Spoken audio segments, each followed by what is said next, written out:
All right. Hello, everyone, and welcome to. I'm sorry, Chibidoki, that you have to be part of this thumbnail. I mean, video. You should be not a part of this. Sorry. Gotta, yeah, there we go. All right. Sorry, like Chibidoki is based. Sorry, I just can't have her be part of the video to like for too long, like on anything, right? So this is the really shitty intro that they have. It's well animated, right? I'm not gonna pretend that like that's false. This is probably like the only good part about it too. Um, it's clearly in poor taste though, but it like at least like this I can kind of like first off there's a point to it, right? Okay, we're calling like the games journalists like seals. That just I mean that's not the actual animal I would use, but okay. Now I would use an animal more like associated with affirmation. Like I would use like I'd say like I would use fucking dogs, right? Because dogs are loyal, and just like like that. What are seals known for, right? But otherwise, that I guess they do laugh, right? So maybe that's what it is. But like, does anyone really laugh that much at the Game Awards, right? Like the thing about the Game Awards, right? Really is like to see the trailers and the speeches, right? To see like more insight on how they made the game when they win an award, and that's really it, right? Like winning the award doesn't matter. It's the speech that people hear that inspires them to create games later. Um, which if they're actually ever interested in creating games, usually there's some insight there, right? Some insight on the livelihoods and the livelihoods of the people that inspired them to create the art, as well as the art itself, right? Maybe the little history on their career beforehand and all that, right? That's the important part about that. The games journalists who pick no one fucking cares about them, right? Especially Kotaku. Also, call it. This is stupid. Like this one looks dumber. This is GameSpot. GameSpot is actually somewhat okay. Kotaku should. What? Kotaku are grifters, right? GameSpot like occasionally like says some dumb shit, but Kotaku are literally grifters. Like everyone knows that because they're tabloids, right? Well, like, they started from Gawker. Everyone knows. Anyone who has any history of journalism knows that Kotaku should be like the more like doofy laughing one. Anyway, I will say that very poor research on that one. Here we have Kojima. All right, you didn't give him a blowjob though. Like, all right. And like the music was copyrighted. I did hear the music. It was all right, right? We've got Ryu versus Ken. All right. Mm-hmm. Okay. Get over here. I'm not sure like what that. I guess like they're calling him an embarrassment or whatever. You got Gilbert Gottfried over there fighting a war for some reason. Okay, I mean the whole point of Gilbert Gottfried though is the is like the things he says. All right, so A-Film was given the award. All right, and we've got John St. John being paid to read a fiver. Well, no, like John St. John just does whatever for work, right? Now people are complaining about like the transparency on the font. I'm just be honest, 30 grand is not that much. They could easily just be the animation and like a couple of the guest stars in the John St. John like video, and that would be it, right? Like I could easily see this being 30 grand really easily. That's not really my problem is that it costs money to vote, but other like I don't think like it's a scam. I think like who cares, right? Like it happened, so it's better than Grum shit, right? I'm gonna be honest, I'm fair, right? It's gonna suck. It's already terrible here, and this is the best part. So that should tell you already, right? Bullshit. How bad it is. This is for the fans. But yeah, all right. This is for the fans. Now there are some good parts, right? That because I watched this before. Like I pre-watch videos.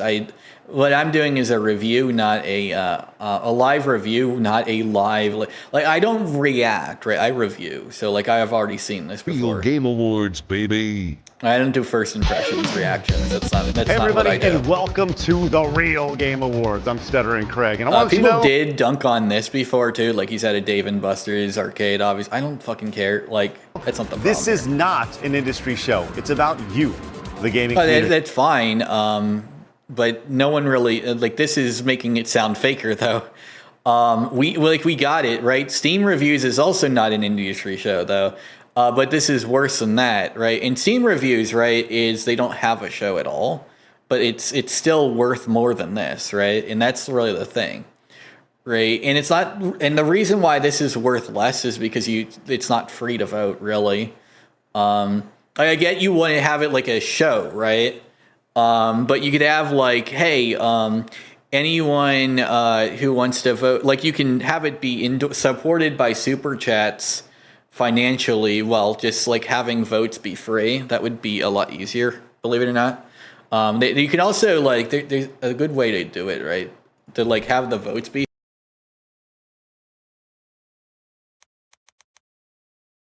I forget what the I don't want like not voting polls. What the fuck? I mean, it would be voting polls because that's all polls are. But oh, is it type form? No, it's not type form. Yeah, this isn't it. You can create them there, but like, there's one that like a lot of people like on like porn sites and stuff use. It's absolutely free. It's pretty easy. Like, this is the funny thing. Like, I am kind of helping you with this too, right? Because this is like you can set up the vote, and maybe like people who pay get like 2 votes, right? So you can still incentivize payment while still like, hey, they just get double the vote, right? So like they get a vote and then they get a pay for vote, and that's it. That's all the votes they get. And so you're paying to be on the show, right? With a couple people did pay that much money, right, to be on the show. That's fine. That's fair. They were. So, hey, that's fine. I'm not against that, right? But like now, like with the setup that I have, it's like it seems like people's voices are actually heard and not just a couple people who have money. Because that's the other thing, right? I think I did the math and it's actually like I think like less than 300 people actually voted on anything, which means like it probably less than 300 people voted like at all, right? Like you can do the math with the percentages and see like there's 30s in categories and stuff, and like the most like percentage differences like in like just add them up in your head, and it's like, oh wait, these all equate to 3 except this one, which is a 4, which is probably like rounded up. So it's like, okay, there are 30 people who voted on this category. Like, yeah. I did the math in my head. I'm pretty good at that. So yeah, some of these categories had less than 30 voters. And then like that's the real issue here is that it's too small because of like the payments to really be meaningful to anything. And with that said, there's been a lot of talk about our awards show and some confusion about what it is. So let me just kind of tell you exactly what it is and what you will. I don't think it was a confusion. I think if Crumbs was the one hosting it, there would be a lot of confusion. I think people expected it to come out, right? Like people didn't, at least like I did, right? Like, to be fair, I don't think Craig's a scam artist. I think he hangs around scam artists and pedophiles way too much, and he needs to stop. He needs to vet his like things. I don't even think he's really that anti-woke. He is right wing, but like you got to remember, right wing, anti-woke. There's a lot of different things, right? Like Craig is really like the thing that like a lot of people don't know. Craig is like very fairly much just like a goofy antics guy. Like that's why he was popular on Screw Attack. He's also the reason it's called Screw Attack. I know my history, right? He's a Metroid fan mainly, right? Which really means like, why didn't you put like Metroid in the fucking Nintendo vote? I understand not wanting to be like seen as biased, but it's fucking Metroid. Like I get it. Well, first off, it probably wouldn't win anyway, and second off, Craig, like it's your fucking show. You can still run it how you want, right? And I'd say like having Metroid be a category would kind of be like more like it's like more to taste, right? But also like more legit seeming, because that's another thing, right? Like like at the end of the day, you just have to have your own opinions on things. And let's face it, if you're not even going to let Metroid be a fucking option, you're cowering to your own audience in that way, right? You're cowering to your own audience, and you know they're wrong. You know Metroid's the best, right? Yeah, see, I'm calling him a coward here for that. Like, goddamn, dude. Like, I'm also like spoiling the rest of the video because I watched, like I said, I watched it before. And won't see on tonight's show. You will not see a 4-hour show with 3 of those hours being trailers that would have been paid for to be on here. You will Well, see yeah, that's fair. Like, I understand that. That's fair, right? several indie devs who you suggested that we wanted to feature for free. And then this is the thing, right? They do have that. The problem is that you should contact the devs beforehand, right? They didn't do that, and they had a little bit of a issue with that a lot. I think like none of the devs like that, right? Because here's the thing, right? There's another. This is the part where like Craig just doesn't get it, right? You're talking about professionalism, but you never contacted any of the people, right? That's unprofessional. Like either if you want to talk professionalism on their their responses to your show, you have to be professional in the first place, right? It's a two-way street, and if you're the one who starts it, because you did start it, then you get clowned on, right? So you were unprofessional and you got attacked for it, and then you try to like roll back with professionalism. That doesn't work outside of Twitter, right? Because outside of Twitter, you don't get to manipulate the audience, right? And that's an issue for you, hasn't it been, right? And you tried like Steam, and didn't work out for you. Blue Sky, it fucking failed epically. YouTube, it's not working out. Rumble, I don't know about Rumble yet. I might not work out though there, because I'm starting to clown on you there for it, right?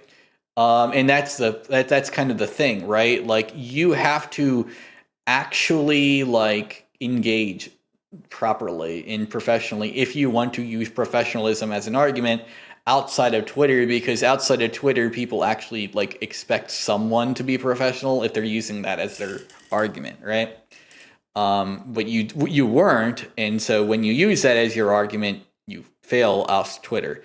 And Twitter, like, it's not like Elon Musk, right? Twitter was always like this, right? Twitter is Twitter. Like, the problem with Twitter is not how it's run, it's the people on it, right? Charlie said this before, right? If you believe Twitter is a real place, you're a Twitter freak. Who think like, that's what it is, right? He believes Twitter is a real place, so he's getting clowned on for it off Twitter. That's just how it is. You won't see a giant industry circle jerk that just ignores all the issues that are affecting the industry. You will see a show that celebrates the best and the worst in gaming in the past. Yeah, I mean, I do like that he has like a bad game category, I guess, although he has 3. It doesn't have too many good game categories. That's the issue, right? Like having an epic fail thing, like they do have rewards for that. Like they have entire shows for that, actually. So like that's not the issue, right? But like if you're trying to be like you're the real gamers, and then like you notice it's like out of touch boomer takes, and like people see through that. Last year, and people you won't see see that. any awards that were voted on by the gaming media. Did you know that at Jeff Keighley's awards show, 90% of the vote, 90% goes. Yeah, the votes don't matter. We know that, but like the thing is, there's still Steam that matters. So like you're ignoring Steam in there, and you're ignoring like other reward shows that aren't like that. So like, what are you talking about, right? And there's larger like reward shows from the left and right that don't do that, right? Like yeah, absolutely. Jeff Keighley is kind of a Jeff Keighley show is kind of just for the sightsee, right? Rather than for like your voice to be heard. Everyone knows that. Like everyone knows that. Like people aren't even really caring about this show that much. Let's see how much he says. Like 58K. That's not a lot, right? And like that's the thing. Like no one really. I'm talking about it because I'm fucking laughing at it, and that's like the majority of people I've seen. Like even on the right and left and like even centrist, everyone is joking, like laughing their ass off at this, right? Not taking it seriously, not laughing with you, laughing at you, right? That's not a good thing, right? Now, and for some people, this is their introduction. Now, for me, I try to give him the benefit of the doubt a lot because I knew him before this, right? I knew him from, actual Screw Attack, right? That's how I know, like, it's stupid that he didn't have Metroid on the Nintendo category. I understand where you came from, Craig. I know a lot more about you than probably even fucking you do at this point. Right, like my guy, I understand that you're being a coward to your audience and it's not working out for you. Media outlets? Like the thing is, like I think like someone like in that like review thing too even said like they made the game for themselves, not for the art of making games. Yeah. You make a game because you find it fun. That's the creator's mantra. Create what you want for yourself, because if not even you like it, how dare you expect someone else to, right?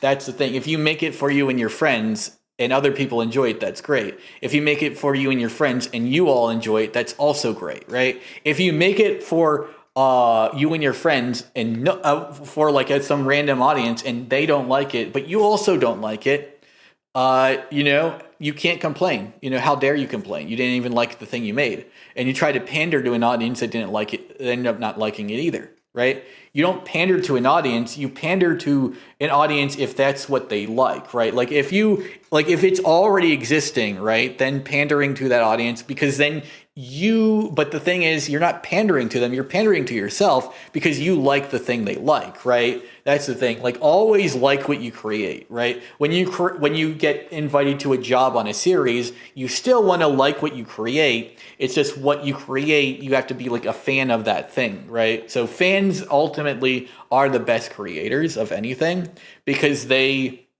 will look at the thing critically and observantly enough to actually know what the flaws might be, but also all the boons, right? They will know the best parts and the worst parts, right? So if they have to change anything, they'll fix only the bad parts and not the good part, not the things that make it matter, right? If you're not a fan, you end up with like that shit, like the Master Chief show, right? Fucking sucked because they weren't fans of it, right? One Piece, they were that's all that was needed. They're still very woke, whatever. It's because they were fans of the things they were creating.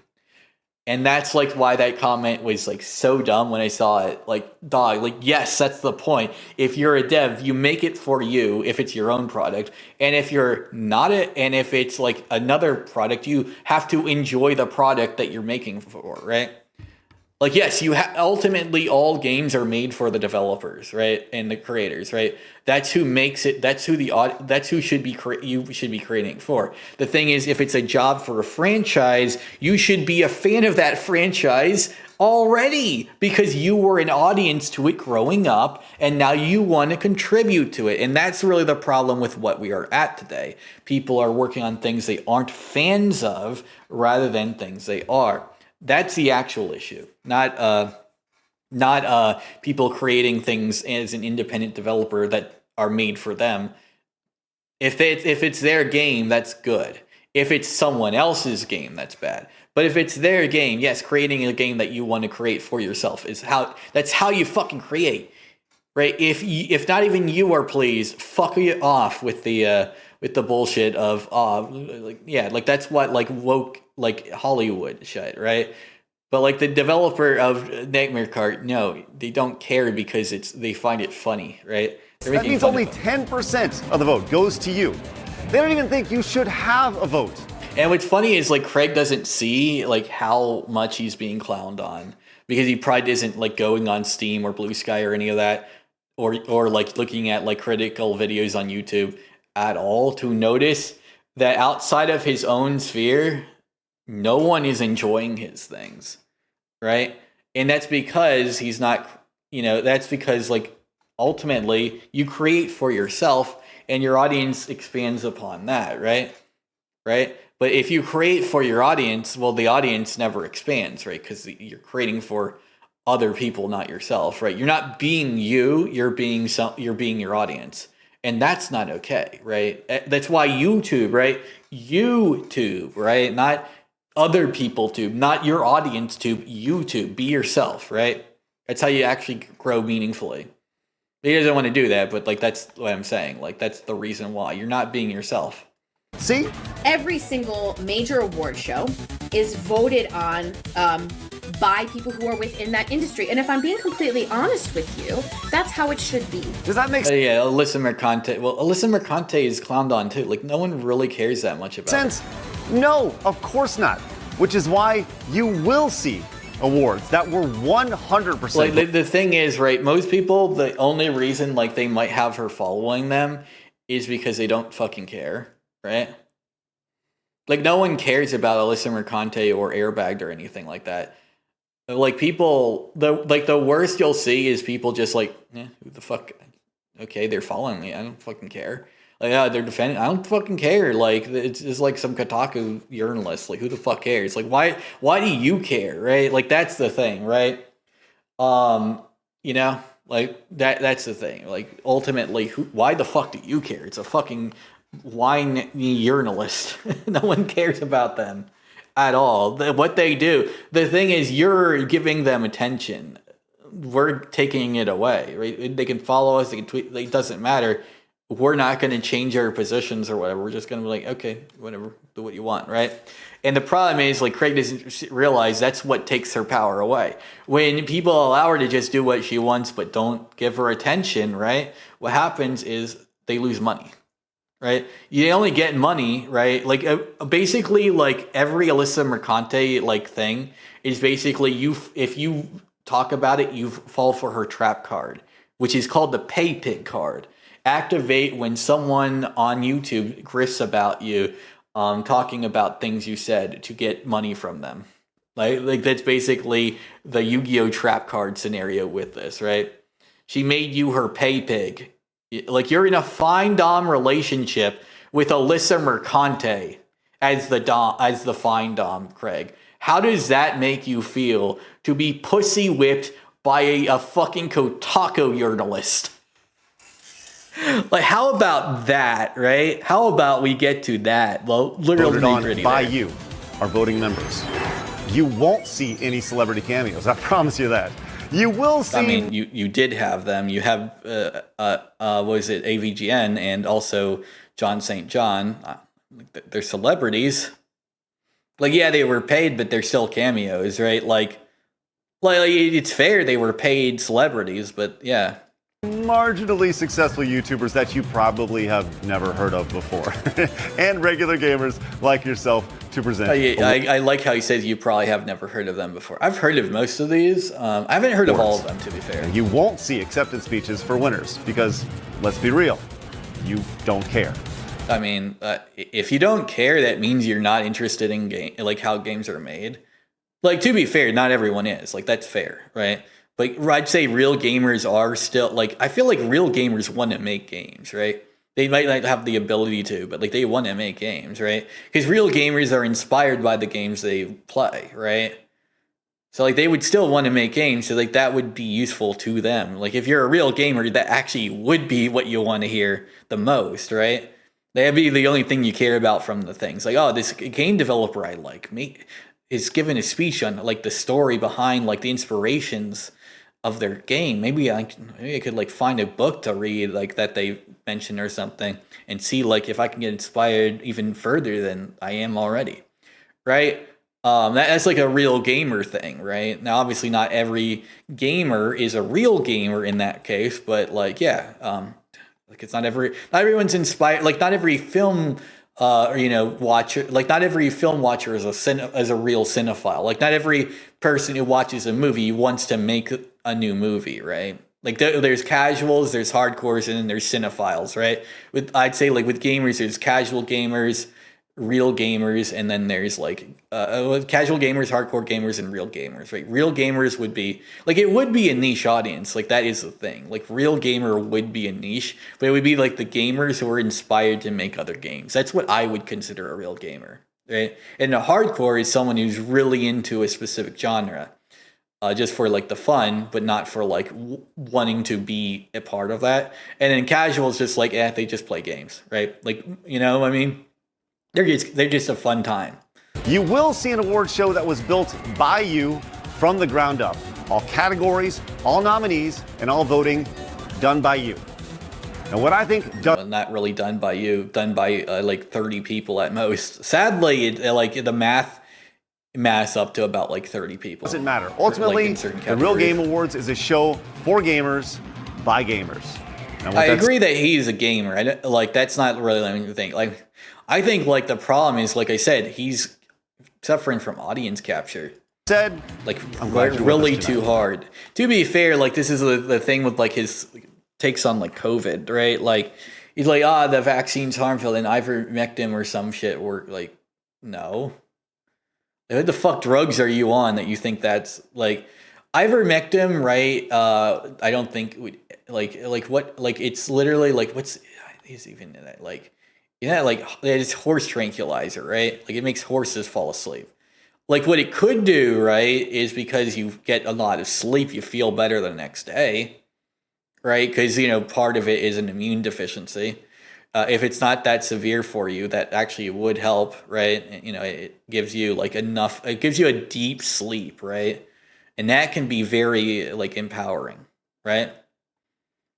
But like now they're trying to sell it like as a cancer cure, like from fucking Mel Gibson. That, man, like that guy fell hard. Like I understand it being for COVID or like a cough or something, because like a deep sleep can actually fucking help, right? Like we're talking about the immune system. A deep sleep can help, right?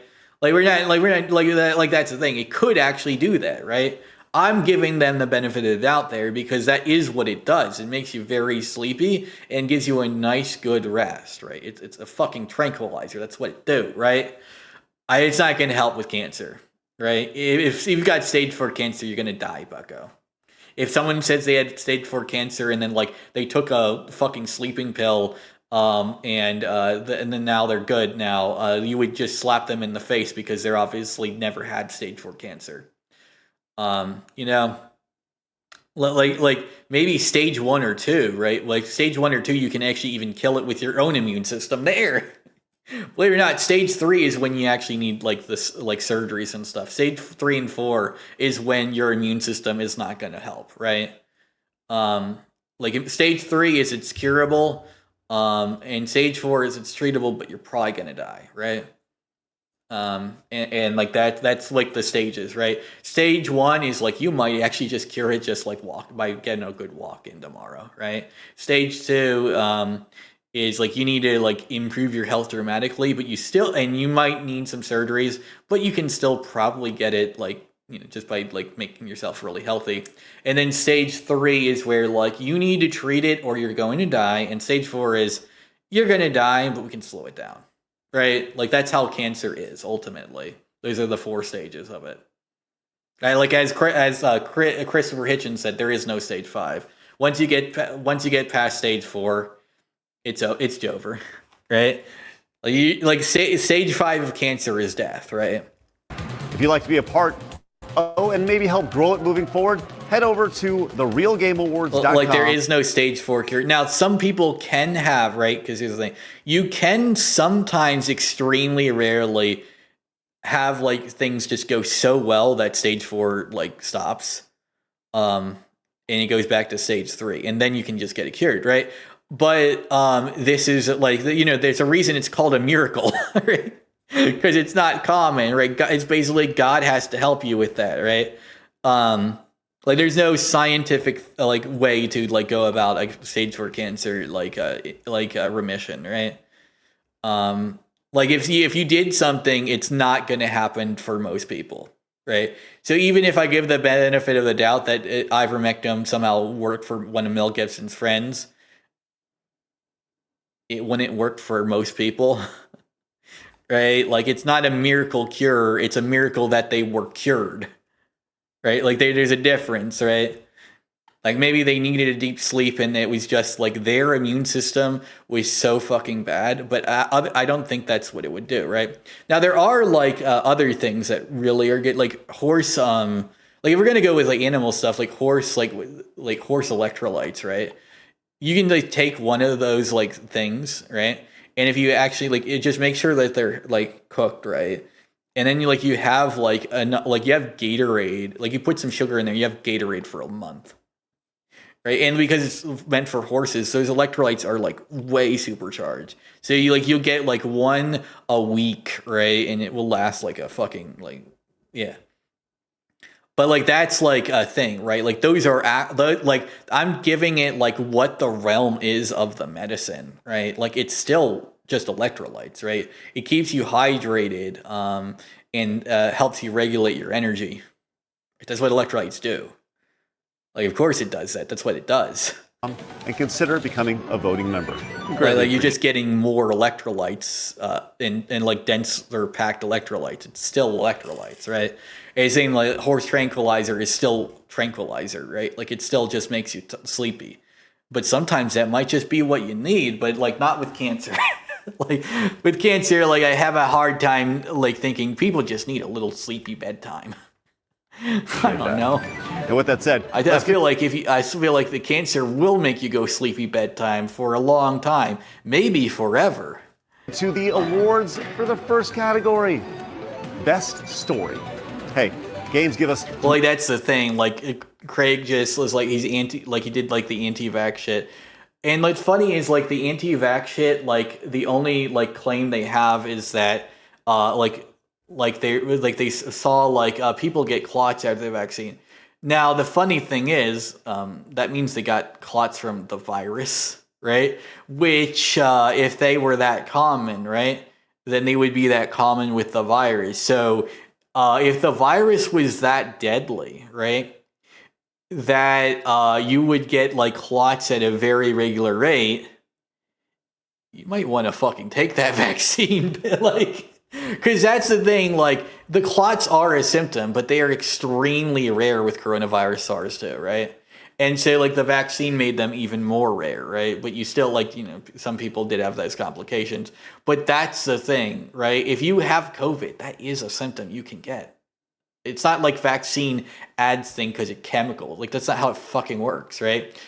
The virus is chemicals, right? Your food is chemicals, no matter what, right? Water is a chemical. That's what everything is chemicals. You're a chemical. Well, you're not a chemical. You're chemicals, right? Your brain is chemicals, like it's dopamine and serotonin and carbon and water and all that, right? Thrilling action, but others capture our hearts with unforgettable storytelling.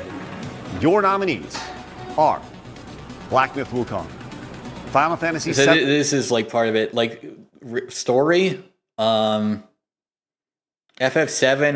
or Unicorn Overlord. Like this shouldn't even be on here, right?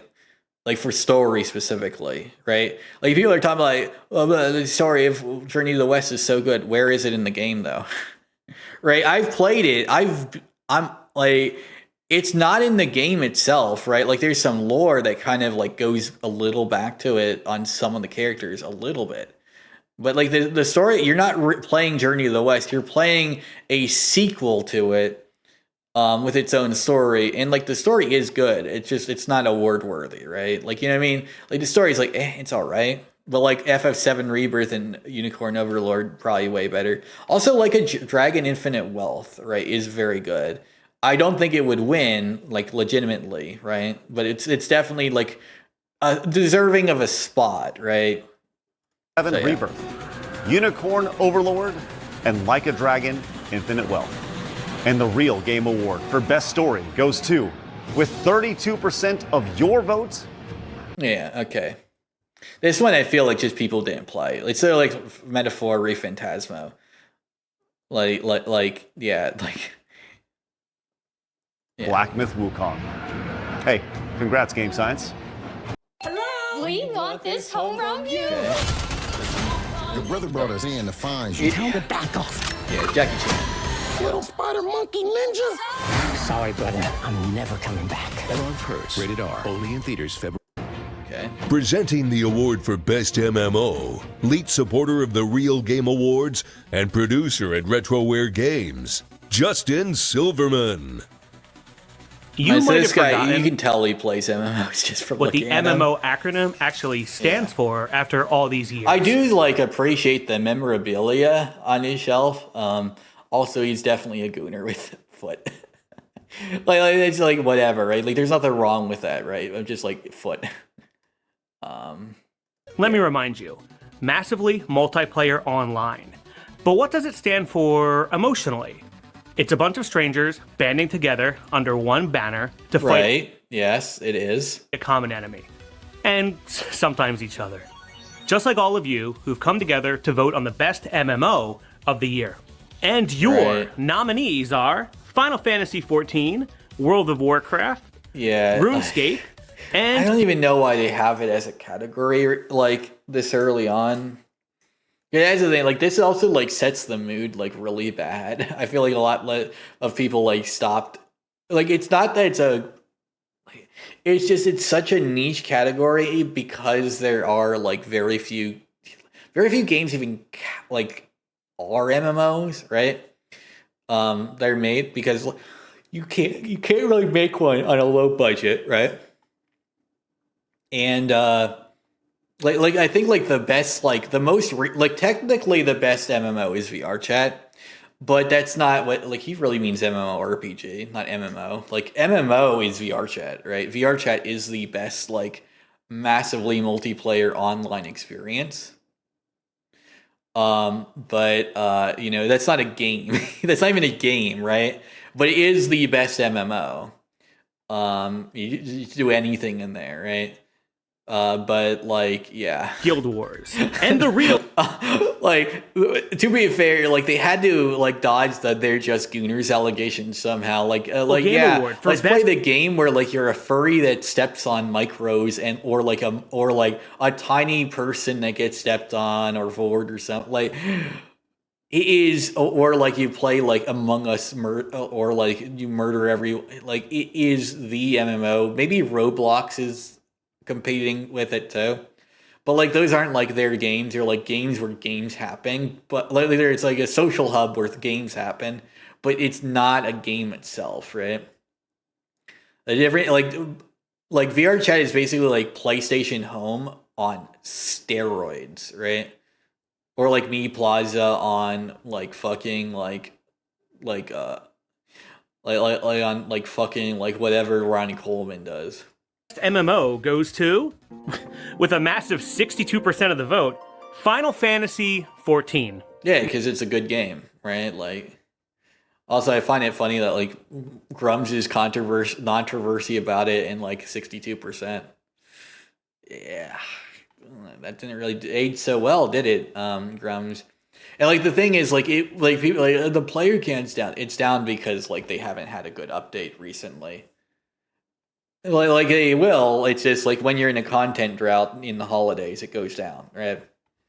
If your update is just a bug fix on the holidays, it's gonna go down a bit, and then you need to get. But the reason why they do that a lot is because, well, hey, we want to take a break and not have to bug fix a massive update right before or after the holidays.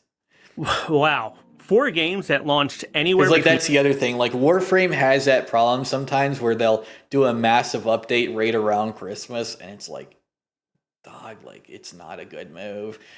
Even with 1999, it's such a good update, but it's it's so much better if you had time to bug fix. But you have to take the holidays off, and so yeah. 14 to 24 years ago.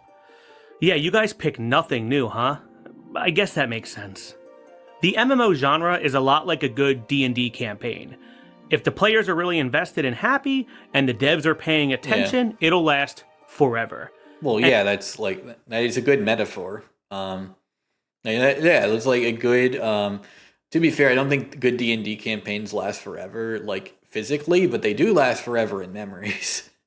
That's the thing. A D&D is basically because you kind of make a lot of the. The rules are there, but they're soft, right? They're not rigid, right? And I'm using that term because I actually know the actual proper term for a thing that's coming up soon. And let's hope this award show has that same kind of I dedicated know support. what the award should be called. Appreciate you guys, and do thanks that. for letting me be here. But yeah. Presenting the award for Best Racing Game, YouTuber and professional race car driver, Camelot331. Few genres are as fast-paced and adrenaline-fueled as racing games, and trust me, I know. I'm a professional race car driver. I promise. Okay, it's very, very true. Okay, All right, and usually I would say that's something fair. about stunning Like graphics. to be fair, that's fair. Like, you know, like being a racing game fan and becoming an actual race. See, that's my thing, right? You should have more of that, right? Like, why is it that everyone like I can understand like I mean, to be fair, Kirsche and Camelot seem to be like the most like energetic here, and I feel like that's a part of the thing. Like, Kirsche is very much a gooner, so what reward does she give? Yeah, right. Like, that's, I think, like, to be fair, part of the thing too, right? Like, they're inspired to become the thing that they like, right? With their little reward show thing. Some of these is clearly not that though, but like these two, I feel like are not the worst. Like, they're not bad really just built Although this does have like where the controversy happened, but like I don't really. And think, your nominees like, for best racing right? game, like it's clear I showed that most people don't care off Twitter. So are Park Garage Rally. Yeah, Nightmare Kart won. It's a free game, which is funny. Like, it won because it's like the cheapest. It also won because it's a kart racer. Like, kart racers are just good. Nightmare Kart Victory Heat Rally. And the Real Game Award for Best Racing Game goes to, with 54% of your... All right, I'm also going to like do like the math here, right? So we got 46 and 54. So let's see, like... Yeah, this one's not gonna. This one's divided by 3, right? So again, like it's 30 votes, right? Like percentages are 30 plus 1 on one of the categories, right? Yeah, like these are like 30 voters, right? Let's see, like make sure like this one. Let's see, 62. Okay, this one actually had let's see, 62. Okay, these are all divisible by 2 though. I guess 50 people voted on that one. I'm doing some math like games with this reward show. Yeah, I know. All right, let's see. Story goes to, with 32% of your votes. 32. Okay, this one. Let's see. 17. Okay, yeah, these are all prime number. These a couple of prime numbers. So like this is probably like at least 1. This is probably like 100, right? 4 more, right? This one might have had everyone vote for it. This one clearly didn't. A little bit of that after this. Now presenting the award for biggest cash grab. Oh wait, let's give him this story. We can't win them all, okay? Trust me, because I've won none of them, and I've never got to feel the crown on top of my head. But maybe you feel a little bit of that after this. No. All right, yeah, okay. I guess he hasn't won a real race. Like, that's fair. Like, I don't fucking care. Like that's actually cool. Like, that's the cool thing, right? Like, he did a race, he lost, but it doesn't matter. Right? Presenting the award for biggest. I don't know if that's actually what he means by that, but if he does mean like he was in some real races, he kind of lost, but it's okay. Hell, oh fuck yeah, yeah, like that. Like just being in there is cool, grab. Right? The voice. Like sometimes just doing something is cool. Of right? a disenfranchised generation. It's a Gundam. Sometimes it feels like the industry is more interested in our wallets than our enjoyment. The nominees for the biggest cash grabs that took monetization to outrageous new levels in 2024, I feel like this one leaving players really feeling cheated. Theme, and your nominees are The Last of Us Part 2, Remastered. I honestly still have no idea why the fuck Tekken 8 is here. Like, isn't Tekken 8 a good game? Horizon Zero Dawn, Remastered. It's well, to be fair, Last of Us 2 Remastered is a good game, just like Horizon Zero Dawn Remastered is a good game, right? Like, Outlaws, I would not even call, like, I wouldn't even call that the biggest cash grab, though, because it didn't make money. Like, doesn't it have to make money to be a cash grab? Star Wars Outlaws and Tekken 8. And the like, Real I feel Game like Awards. Cash grab is safe money, right? So, like, you have to have, like, a game people liked, and which Last of Us 2, despite, like, a lot of the YouTube opinion, is still very much liked by Sony fans. Same with Horizon Zero Dawn. So, like, that's the biggest cash grab right? goes to Jeff Keighley for the 2024 Game Awards. Man, did he rake it in. You can't criticize Jeff Keighley. Ah, okay. Well, yeah, all right. So let's see, 49, 4, 25. All right, so, yeah, okay. All right, yeah. This one, like if this was 7 and this was 21, and this was okay, yeah. If these two were like 20, okay, so yeah, this one's on everyone. 49% of your vote. All right, so went like to we're Last getting of Us Part 2 remastered. everyone voted on Take best that, story Neil and Druckmann, you biggest dickbag. cash grab. All right, thanks, Papa Gundam. That's like already kind of like jogging. And out like that Real red Game flags, Award right? for the best sports game. And your nominees are NCAA College Football 25, Rocket League, WWE This category 2K24, and sucks. Harry Potter Quidditch. What? Obviously, Okay, it's good. Rocket League. Quidditch Champions is like another like potential, I guess. Like it looks like it has some fun in it at least, and then these two are just like, who the fuck cares? The Real Game Award for best sports game goes to, with 51% of your. All right, 10. Okay, yeah. This is okay. So this one clearly, like people actually voted for, right? Because it got 2 prime numbers and a 3, right? Yeah. So this is fine. 4 votes. Rocket League. Everyone voted. Congrats, for this guys. one, right? All right, as I Yeah, mentioned, I'm throughout doing the this Real like Game if I can Award- divide them all by one number, I'm gonna guess that there's a reason for that. And if I can, and if it's all but one by like a number that doesn't go evenly into 100, I'm gonna guess that 30 people voted for it. We Or wanted to 33. feature Sorry, 33. That's like it's 33. some amazing indie games and developers, because guess what? Indie developers, I gotta give the extra 3. they need as much love as they can possibly get. I mean, we're talking solo devs and small teams that are creating just amazing games. Some that kick the shit out of AAA titles that have massive budgets. I mean, These that's been the incentive from everyone. Like, my thing is, like, why even talk about the AAA industry? Like, it's going to fail because the games suck. Like, I honestly feel like that's what we should really be focusing. Like, why are we even talking about this nonsense? Like, the games fucking suck. Like, who cares that they suck? Like, they suck. They suck too much for me to care. Like, stop giving them attention. Give attention to indie games then, right? And then they give attention to indie games, and like people like are like annoyed by that because like you guys like just shit on AAA for like reasons that aren't why it sucked. Like, if the game itself is good when like an indie makes it, right? Like, because here's the thing, they're trying to say that they don't like if the game is good, they don't care, but that's not really what the message you're sending, because you're not showing good woke games. Like, that would be what you would do if that was the point you were trying to make, right? Like, so either you're very bad at communicating, which, to be fair, it's the internet, that's fair, right? Or you are good about communicating and you just want you just hate like these things. And if that's the case, then like you can't, like you're being disingenuous. And if it's not the case, then you can easily cover more good woke things. But you gotta be actually, there will be pushback on either one of those. That's the thing, right? But like I say, Cult of the Lamb is good. Hades 2 is good, right? Kingdom Come Deliverance is even, quote, attacking its audience. It's not, right? It's attacking grifters because they're grifting, right? Like, Mark Kern is a grifter. Anyone who sides with him fails, right? Because they don't do you think he's in touch with the Shift Up devs? Like, are you really falling for that, Craig? He's not.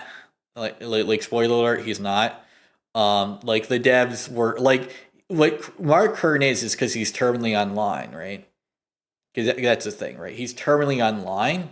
So what Mark Kern does, right, is he, just he's fucking dumb, right? He just stays online and just observes patterns, right? The problem is that he doesn't actually talk to anyone or anything, right? And sometimes that bites him in the butt. Because he doesn't actually talk to people. He's just terminally online and hears a lot of things and observes patterns, right? So the thing is, other people do that without being terminally online. So they understand that he never actually talked to these people because they're also doing that pattern seeking as well. And therefore, they're like, dog, shut the fuck up, right? Like, and it's the thing. He could just say, these are things I noticed. But because he tries to lie a bit about like having insiders, which he doesn't fucking have.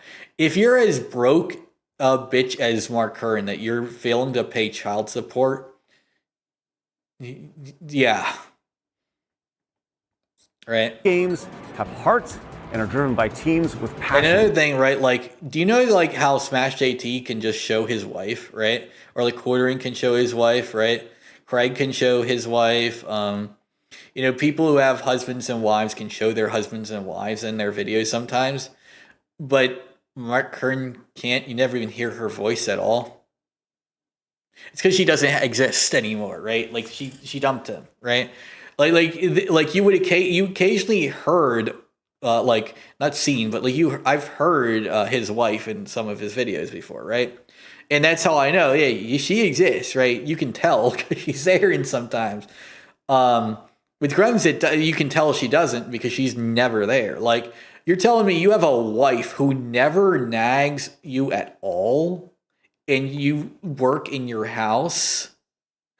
Shut the fuck up. Like, there is no wife who is that silent, right? There is no woman who is perpetually silent at all times. That doesn't exist. Like, that doesn't exist. I had to go boomer stereotypes, but that doesn't exist, right? Women will like if you didn't take out the garbage or something like that. As simple as that. If you're working from home, they'll do that even, right? You never hear like a door creak open and like you know, like that would even help, right? You never hear any of that because she's not there anymore. That's how you know. He's working from home, right? Like the address on his business is apparently his house because he's working from home, right? So like this should like clue you in together that she's not there. Because like there's no way a wife and kids will just be that like subservient to daddy's working hun, right? That there will be no peeps at all the entire time, right? Like that's not real life, right? And you know that, Craig, because it's happened on your show a bit. Like when you're streaming from home, you occasionally had like your kids little yeah. Because that's how kids are. They want attention sometimes. Like sometimes it doesn't matter if you're doing your show. And you got to give it to them anyway, right? Yeah.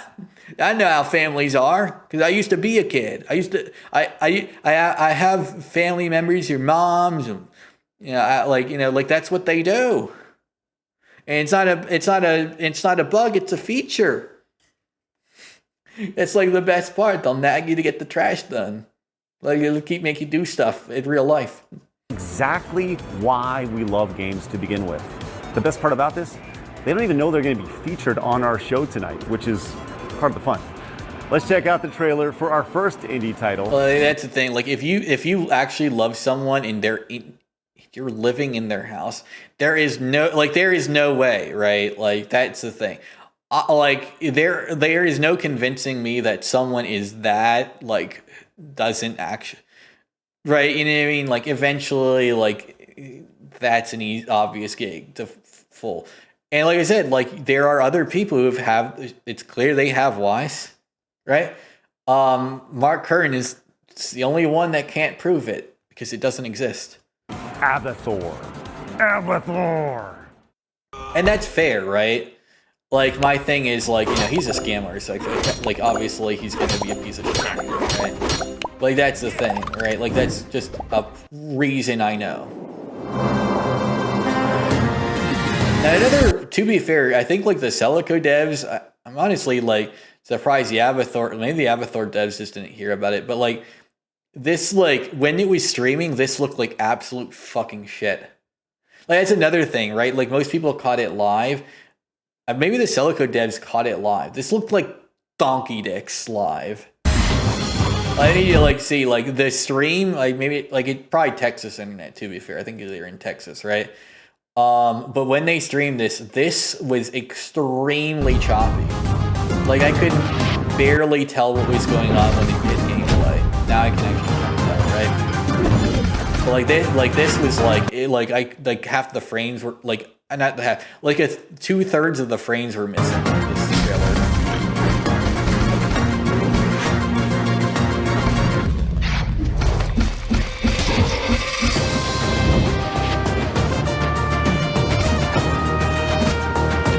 But it is probably just Texas internet, to be fair. Like, that's...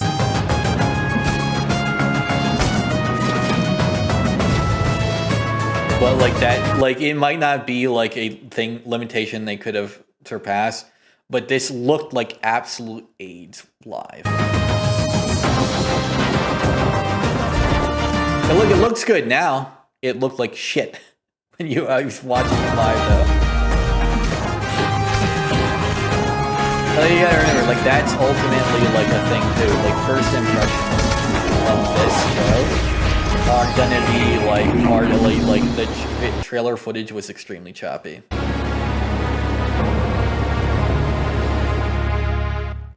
Presenting the award for Husbando of the Year, Crazy Fox Lady VTuber Kirsha. Hi, I'm Kirsha, and I've got the honor of presenting this year's Husbando of the Year award. Whether they were the ultimate ally, a charismatic leader, okay. Very or horny. just plain swoon-worthy, the nominees for Husbando of the Year showed us a little what bit, true and mainly loyalty like and charm cloth, looks right? like that's in what it's called, by the way. It's called 2024. soft body sim. And your nominees it's not called jiggle are physics, it's called soft body sim. Kazuma Kiryu. And the reason for it is, like, the jiggle is the same with cloth, it's the same with muscles. It's ultimately just soft bodies, right? So there's rigid bodies, which is like, and like it's a solid mass, and then there's soft bodies where it's like a little gelatinous, right? Barrett Wallace. Like when they call jiggle physics, it's because the bones are called jiggle bones, right? Because like if you have a bone with jiggle physics, it's like a bone with soft body dynamics, it's there to have some jiggle, right? So, like, that's probably where, like, a lot of people call it jiggle physics. It's called soft body dynamics or jiggle bones. I know, because I do that shit. And Ichiban Kasuga. I have to look at the program, so I know their official Real names. Game Award for Husbando of the Year with 41. But yeah, all cloth sim, muscle sim, and jiggle bones are called soft body dynamics. Of your vote. The hair as well, right? The hair is soft body dynamics. Goes to fur in the ears. Barrett Wallace. I have got to respect a himbo. I do. To be fair, like another thing, she got attacked by groypers as well, right? Like to be fair, the far right fucking hates like this shit too, because like they aren't like completely fucking racist, right? Like this is the thing, like they aren't racist or thing. This is the funny thing, like they never share that, right? They never share that, Kirsha. I guess I'm not gonna go into like that, but like that she isn't racist either. She knows what I'm getting at, because I know, it's fair, right? Craig knows there's a reason it's not said. And I understand that, but also the fact that you gotta hide it, is bad. Yeah, that kind of sucks, but yeah. Like that's part of the thing, right? Especially like when people who don't hide it, like, have a problem with it, Likes guns so much. You'll see what I mean. Like if you know what I mean. She grabs one. Yeah, like I hate that she has to hide it. Right onto his freaking arm. I really hope he takes it off at bedtime, though. I'm not gonna say what it is. Some people know already. I'm not gonna say it because this is the point, right? That's kind of a issue that I have to hide it for her sake. But yeah, that's actually a fucking thing. I feel like I have to fast if he's got a hair trigger and no safety. But seriously, a stand up for his principles, loyal till the end kind of guy, a loving father, and a beefcake. What more could you want in a husbando? That is true. Like, that is the thing, right? Like to be fair, like, Barrett is like a man, right? Like, he actually cares about you. That's another, like, this is the thing. Like, you thought about toxic masculinity, like, during the SJW period, it is a real thing, right? Toxic masculinity, really, the problem is the name. It should be called toxic e-masculinity because, like, it's traits that men of behavior that men abuse each other with to emasculate each other, right?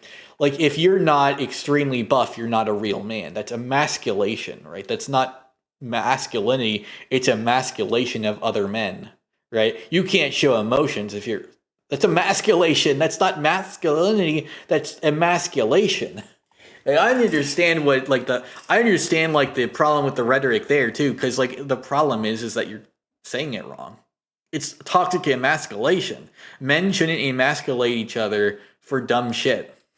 Definitely a deserved It's toxic as fuck. win for our guy. But like people like on the far left didn't do that, right? And I feel like part of it is like they knew like what would happen, right? Like I feel like part of it is they know how like normal gamers are going to react. And because gamers tend to also be like terminally online, they know how like the message they'll send is going to be.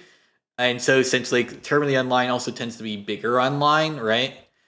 They know how like the bigger online channels are going to react, and that's how like the like bigger industries like invade YouTube and stuff. Like Conan wouldn't be possible basically, or like the Late Show wouldn't be possible at all if like that was what happened. Barrett.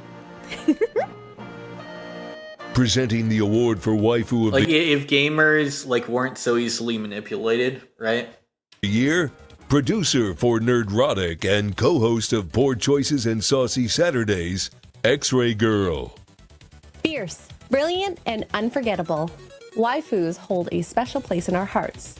The nominees for Waifu of the Year were the perfect companions for our adventures in 2024. I've already said this, it's Bernice. And your nominees are Eve, they're wrong, Tifa, but yeah. All right, let's see Bernice, see if Juliet, this one. Right. and the Real Game Waifu, Award for I already Waifu looked of at the Year husbando goes score to, too, right? with 49. All right, 49. Okay, yeah, so this is 100 at least, right? Okay, so got that. Let's see if we can. Our nominees are 40. I have got Get 41. Okay, so like I don't know if they're hiding that it's divisible by like 10. And this is like 4 votes. That would be kind of funny if this was like 20, 20, 20, and then 4 votes. It's like you got 2 votes, 2 votes, 2 votes, 4. So like 10 fucking. That might be what happened there. Like that sounds like a number manipulation to try to hide that only 10 people fucking voted. Like that's just a little too on the nose there. That it's like we'll give Broly like because he won. We'll give Broly the percent there to him, right? Game Award for Waifu of the Year goes to, with 49% of your Bernice, votes. though, like if you're actually a gamer, it's Bernice. Eve. To be fair, Zenless Zone Zero, like the game, they didn't even spell it right. I did that before. The gameplay isn't as cool, but like the game itself, like is just more like, hey, it's Goonie, right? This is actually unapologetically a Gooner game, right? Like the game is extremely easy. This is not. That's like part of the thing, right? You play this to have like to be horny.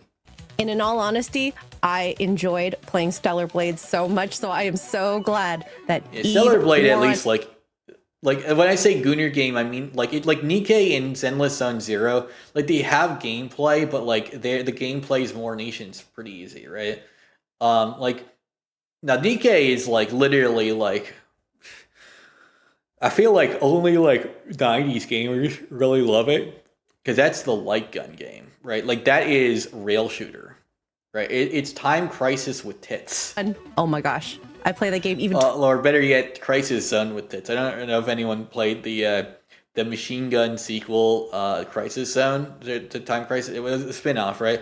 It was so good. Twice. We need a new like Carnival remake and then sequel, and we also need like Time Crisis and Crisis Zone remakes. We're getting House of the Dead at least, right? Very happy that she is the waifu of the year. Like what's funny, Carnival is like like it flopped somehow, and like every arcade has it. like it flopped. It is like a cult classic. Though you go to a bowling alley, you have Carnival. Like almost always guaranteed. You go to a bowling alley, like Carnival's there. Presenting the award for best third-person shooter, lead supporter of the Real And like Game a lot of Award. skating rinks will like have like the basketball game and like they always have in like a fighting game. And they usually have a beat 'em up. It's usually either Turtles in Time or the Simpsons one. Alec Baldwin. That's another thing. I occasionally go to arcades too because they're fun as fuck. Like NBA Jam is good like at barcades too. Third-person shooters combine strategic And like gameplay it's like the environment. I don't know why. Like the environment tends to have certain games over others. with immersive action. The nominees for best third-person shooter brought us precision, teamwork, and thrills from over-the-shoulder perspectives. And then like indie ones, right? Like smaller ones. If you go to like Dave and Buster's or something like that, there's obviously a larger variety of games. And then like if you go to a Chuck E. Cheese, there's that firefighter game and the Star Wars game, right? Like I feel like people are like, I'm like, wait, what? You know all that? Yeah, of course I know all of them. I've been there. In 2024. I don't know if it's still there, like at most of them though. Like I remember when I was a kid, every single Chuck E. Cheese had that firefighter game that was really awesome. I think they still do, but I'm not actually Your nominees sure yet. for best third-person shooter. It's been a while since I've been in a Chuck E. Cheese. For obvious reasons, I don't have kids. For 40K. Like that's the I have kids thing, right? Marine 2, Helldivers 2, The First Descendant, and Earth Defense Force 6. And your winner. Well, yeah, this one is the more real gamers game, but this one's the one that won. Of best third-person shooter goes to, with 52% of your vote. Yeah. Oh, yeah. This is also 33. Like they all are divisible by 3 except the winner, and so they handed the extra point there. It's 33 people voted for that one. Warhammer 40K, Space Marine 2. The Out Warhammer of 33 developers voters. said they wanted to make a fun game and deserve to win There this are award. some where it's clearly like everyone voted, and then there's like these categories. For more where it's gaming like content, 33? Really? That's all you could get to vote for that? Please check it's out my weird that personal that's a category with 33 voters too. YouTube channel, Alec Baldwin's Finger. He never, ever misses. But then again, Husbando looked like it had 10, so. Presenting the award for best FPS is the excellence of elocution and author of Gothic Western Ghost of the Badlands, Razor Fist. First-person shooters. All right.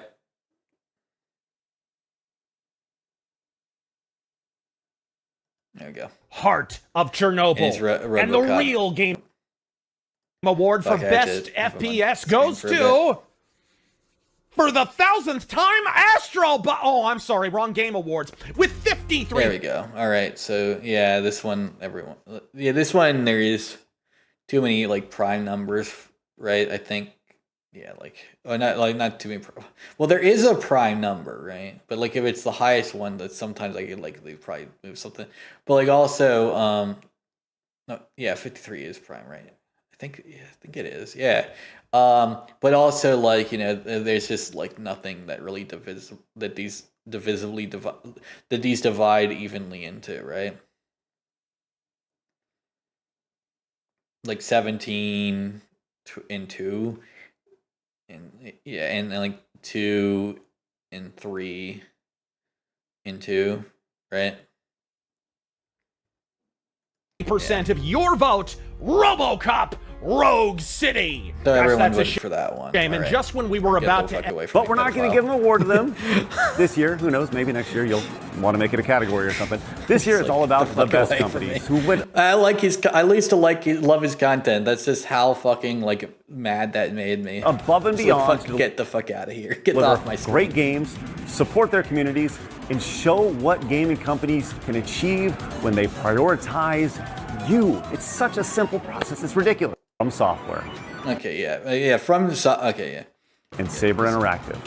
And the Real Game Award for It was best obviously going to be From Software because they're the only ones that make games consistently. Company goes good. to. With Shift Up is like new, so like they how would they like get this? 49% of Saber. I need to look up some Saber titles.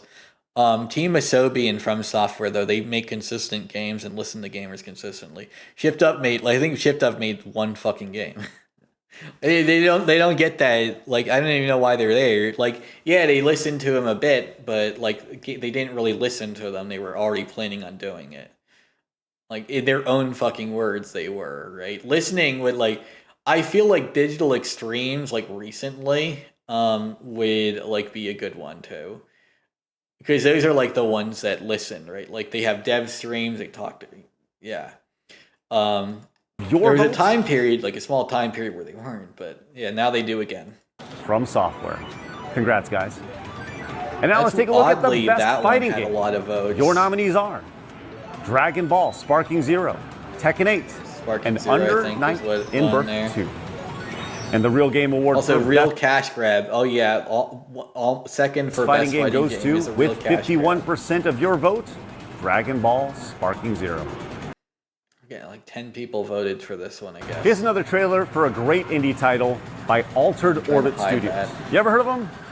Probably not, which is why we wanted to feature them. That's exactly the point of this. Here's a trailer for a brand new original shooter inspired by classics, featuring thrilling set pieces, destructibility, smart enemies, and a fleshed out story taking place with an immersive game world. This is Sulaco, or Sulaco. I don't really know how to say it. It's kind of like that's kind of like part of the problem too there. Yeah.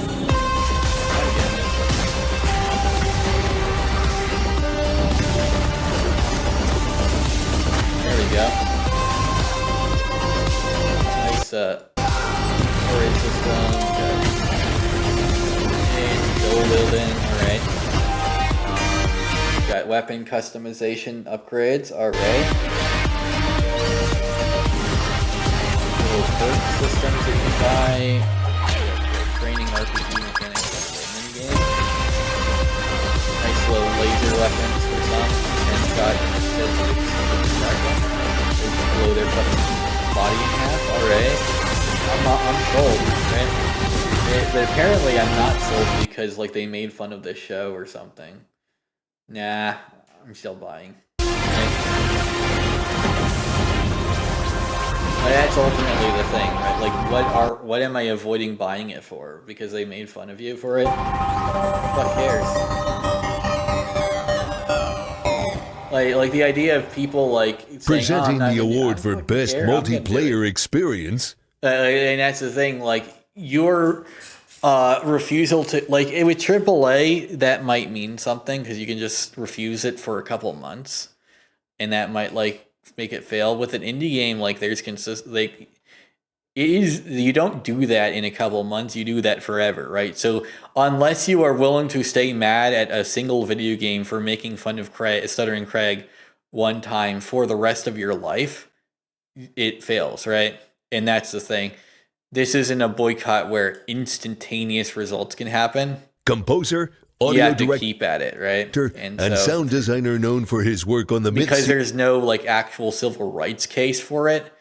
There's no civil rights value for doing that. You're not gonna do it. Like that's the other thing. Like people are like, oh, I'm canceling my pre-order. Like okay, and right, like okay, now you'll buy it later or on sale or something. Who the fuck cares? Like at the end of the day, right? Indie creators don't have the same like thing. Like you won't win instantly, so you won't win with a boycott with indie devs because there's not a true moral obligation to be mad at them. So you won't stay mad because your body will physically not let you.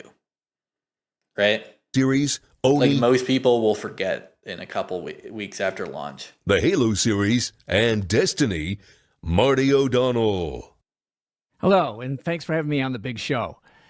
You know, there's another thing. Like this is another guest they paid for. Multiplayer games bring us together, and whether it's through competitive matches or cooperative adventures, these nominees for best multiplayer experience created communities, rivalries, and unforgettable gaming memories in 2024. And your nominees are Warhammer 40K. So multiplayer experience. You got the sound guy from Halo. Like he's from Halo, but he's the composer, right? He's the one who does the music. And the reason why that's important is like he doesn't make the multiplayer, he makes the music for one of the best multiplayer games. He should be doing a music reward, right? Because like that would make the most sense, right? Like that's his expertise, right? Like with Camelot and Kershaw, right? there's some expertise there. I guess like with Razor Fist as well a bit. And like the MMO guy clearly, like I'm to be honest, like the MMO guy, he is unkillable because he has no life, right? Like we all made that joke before with WoW and stuff. He's clearly that guy. He owns it at this point, so it's like whatever, right? Like own your identity. Call like that's Duty. The thing. Own your cringe, and you are undefeatable. Black Ops 6. Like I own my cringe. I'm a furry. After this, I'm gonna talk to my girlfriend and goon to some furry porn, then play some Zenless Zone Zero, and look up gay yiff, and then maybe even purchase a couple commissions where I'm getting stepped on by giantesses in their sexy feet. Right? I own my cringe. That's the thing. Like he owns his cringe. I own my cringe.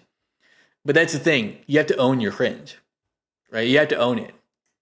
Right? You look like a World of Warcraft player, that's fair. But you have to own it, right? Fortnite. Well, that's the thing. And does he own the it? Real Game Award for Best Multiplayer Experience. Like that's the thing. Like Craig doesn't own his cringe. That's the issue here, really. With 52% of your vote. All right, yeah, this one everyone voted for. Votes. Weird that it's fucking this one, though. Like yeah, I guess Helldivers 2 and Space Marine 2 deserved it. But yeah. Helldivers 2. So, congratulations to the team at Arrowhead Game Studios. You made a game that I would have been proud to have been part of the team that made. You know, as a matter of fact, if I remember correctly, a few years ago, I was part of a team that made a game about orbital drop shock troopers who dropped feet first into hell. So, great game. Congratulations once again. Helldivers 2 is great, yeah. Presenting the award for Worst Bait and Switch. The YouTuber that rams pop culture, entertainment, and Hollywood news through the business financial lens of reality. Valiant Renegade. The bait and switch. One of the most egregious crimes that a business could commit against its own customer. Now, the funny thing is they don't have too many bait and switchers here. Promising one thing. Like even Synthetic Man, not even... He's good at like that. Synthetic and Man delivering called this another. out, right? It's your old boy Valiant Renegade here, and the Renegade Nation is celebrating now roughly 4 years on YouTube. The bait and switch they picked, I think, wasn't even a fucking bait and switch. And since day one, we have made a commitment, a pact to our audience out there to always put the business and financial lens of reality the Concord won Hollywood, to the entertainment industry, and in this case, to gaming.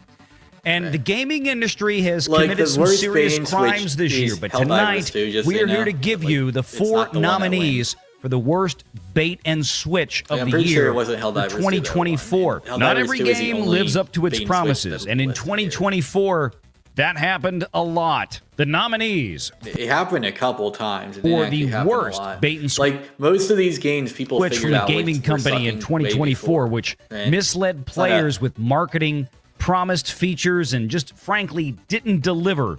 Right, Helldivers 2, and that was it.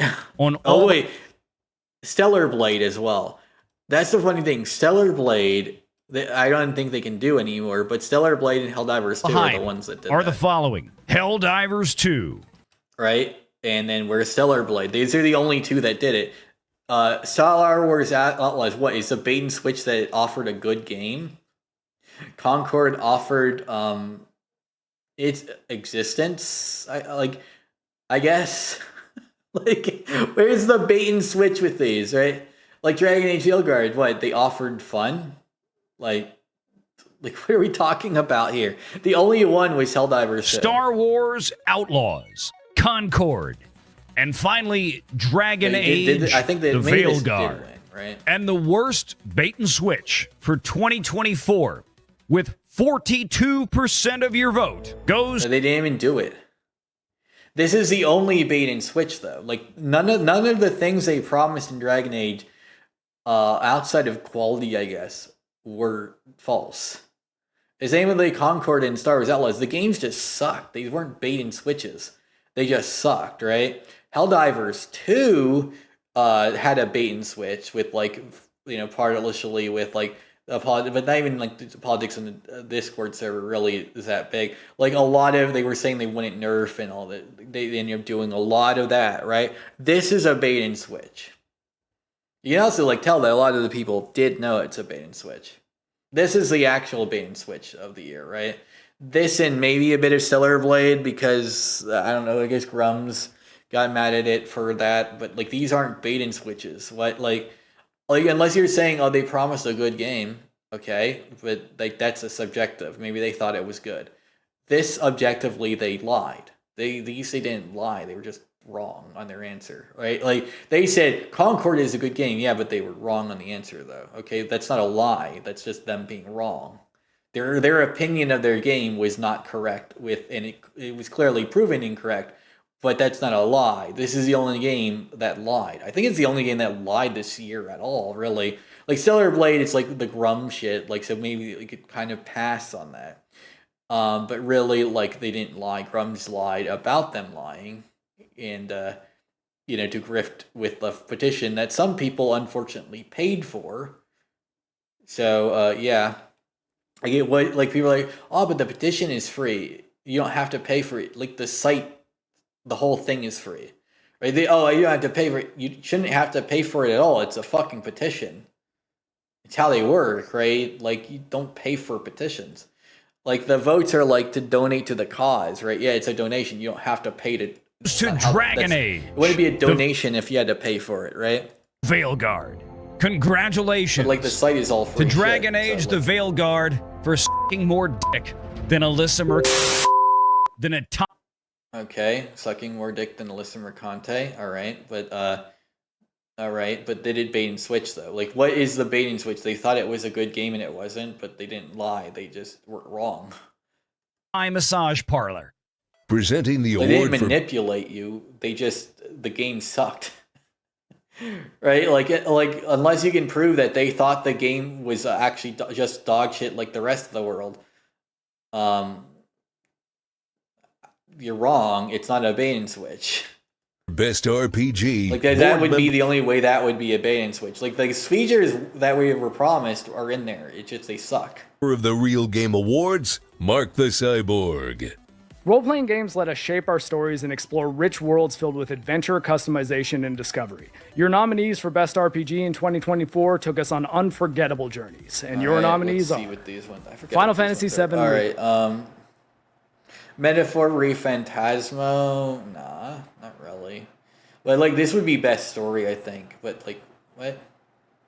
Notice how like none of these are really role-playing games. Like you can like you get a role that you play, I guess. But like this isn't like I'm be honest. JRPGs aren't RPGs, right? I'll be honest, right?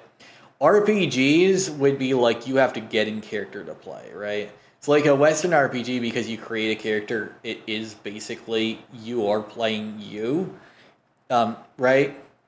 But even then, like most Western RPGs don't really do it well either, right? But they do it better than JRPGs in the role-playing department, at least, right? Really, like role-playing games, like it's hard because the actual role-playing like is sandbox stuff, right? Like Minecraft is the actual best RPG, right? VR chat, Minecraft, and Roblox are the actual best RPGs. Like maybe Pal World can be good too, right? Sandbox games are RPGs, right? Like that's the real RPG because like you actually role play when you play it, right? Because there's not really much of the game itself in there. So you're role playing, like you're making up your own dialogue and story as you play. Like those are like what I would consider actual role playing games. But since we can't like consider that role playing, you gotta consider it sandbox, right? Yeah, but it's like still, it's not gonna. The fact that we don't have one CRPG, we just have a bunch of like LRPGs, or really like the actual distinction used to be. Computer RPG. It used to be computer RPG and then console RPG, right? But like now it's Western RPG versus Japanese RPG. Even though like console RPGs were still, like like still lighter on the features and heavier on the story from the get-go, right? Whether they were produced from Japan or America, right? Yeah. But that's the thing. Like, that's what really Metaphor Refantasio, and Dragon Quest III HD 2D Remake. And the Real Game Award for Best RPG goes to, with 42% of your vote. Yeah, this one, yeah, okay. Metaphor Refantasio. Honestly, great job on that one, voting members, because Metaphor was my personal game of the year. And honestly, if you've not played it, I would strongly recommend it. It has a phenomenal story with some great characters. Right.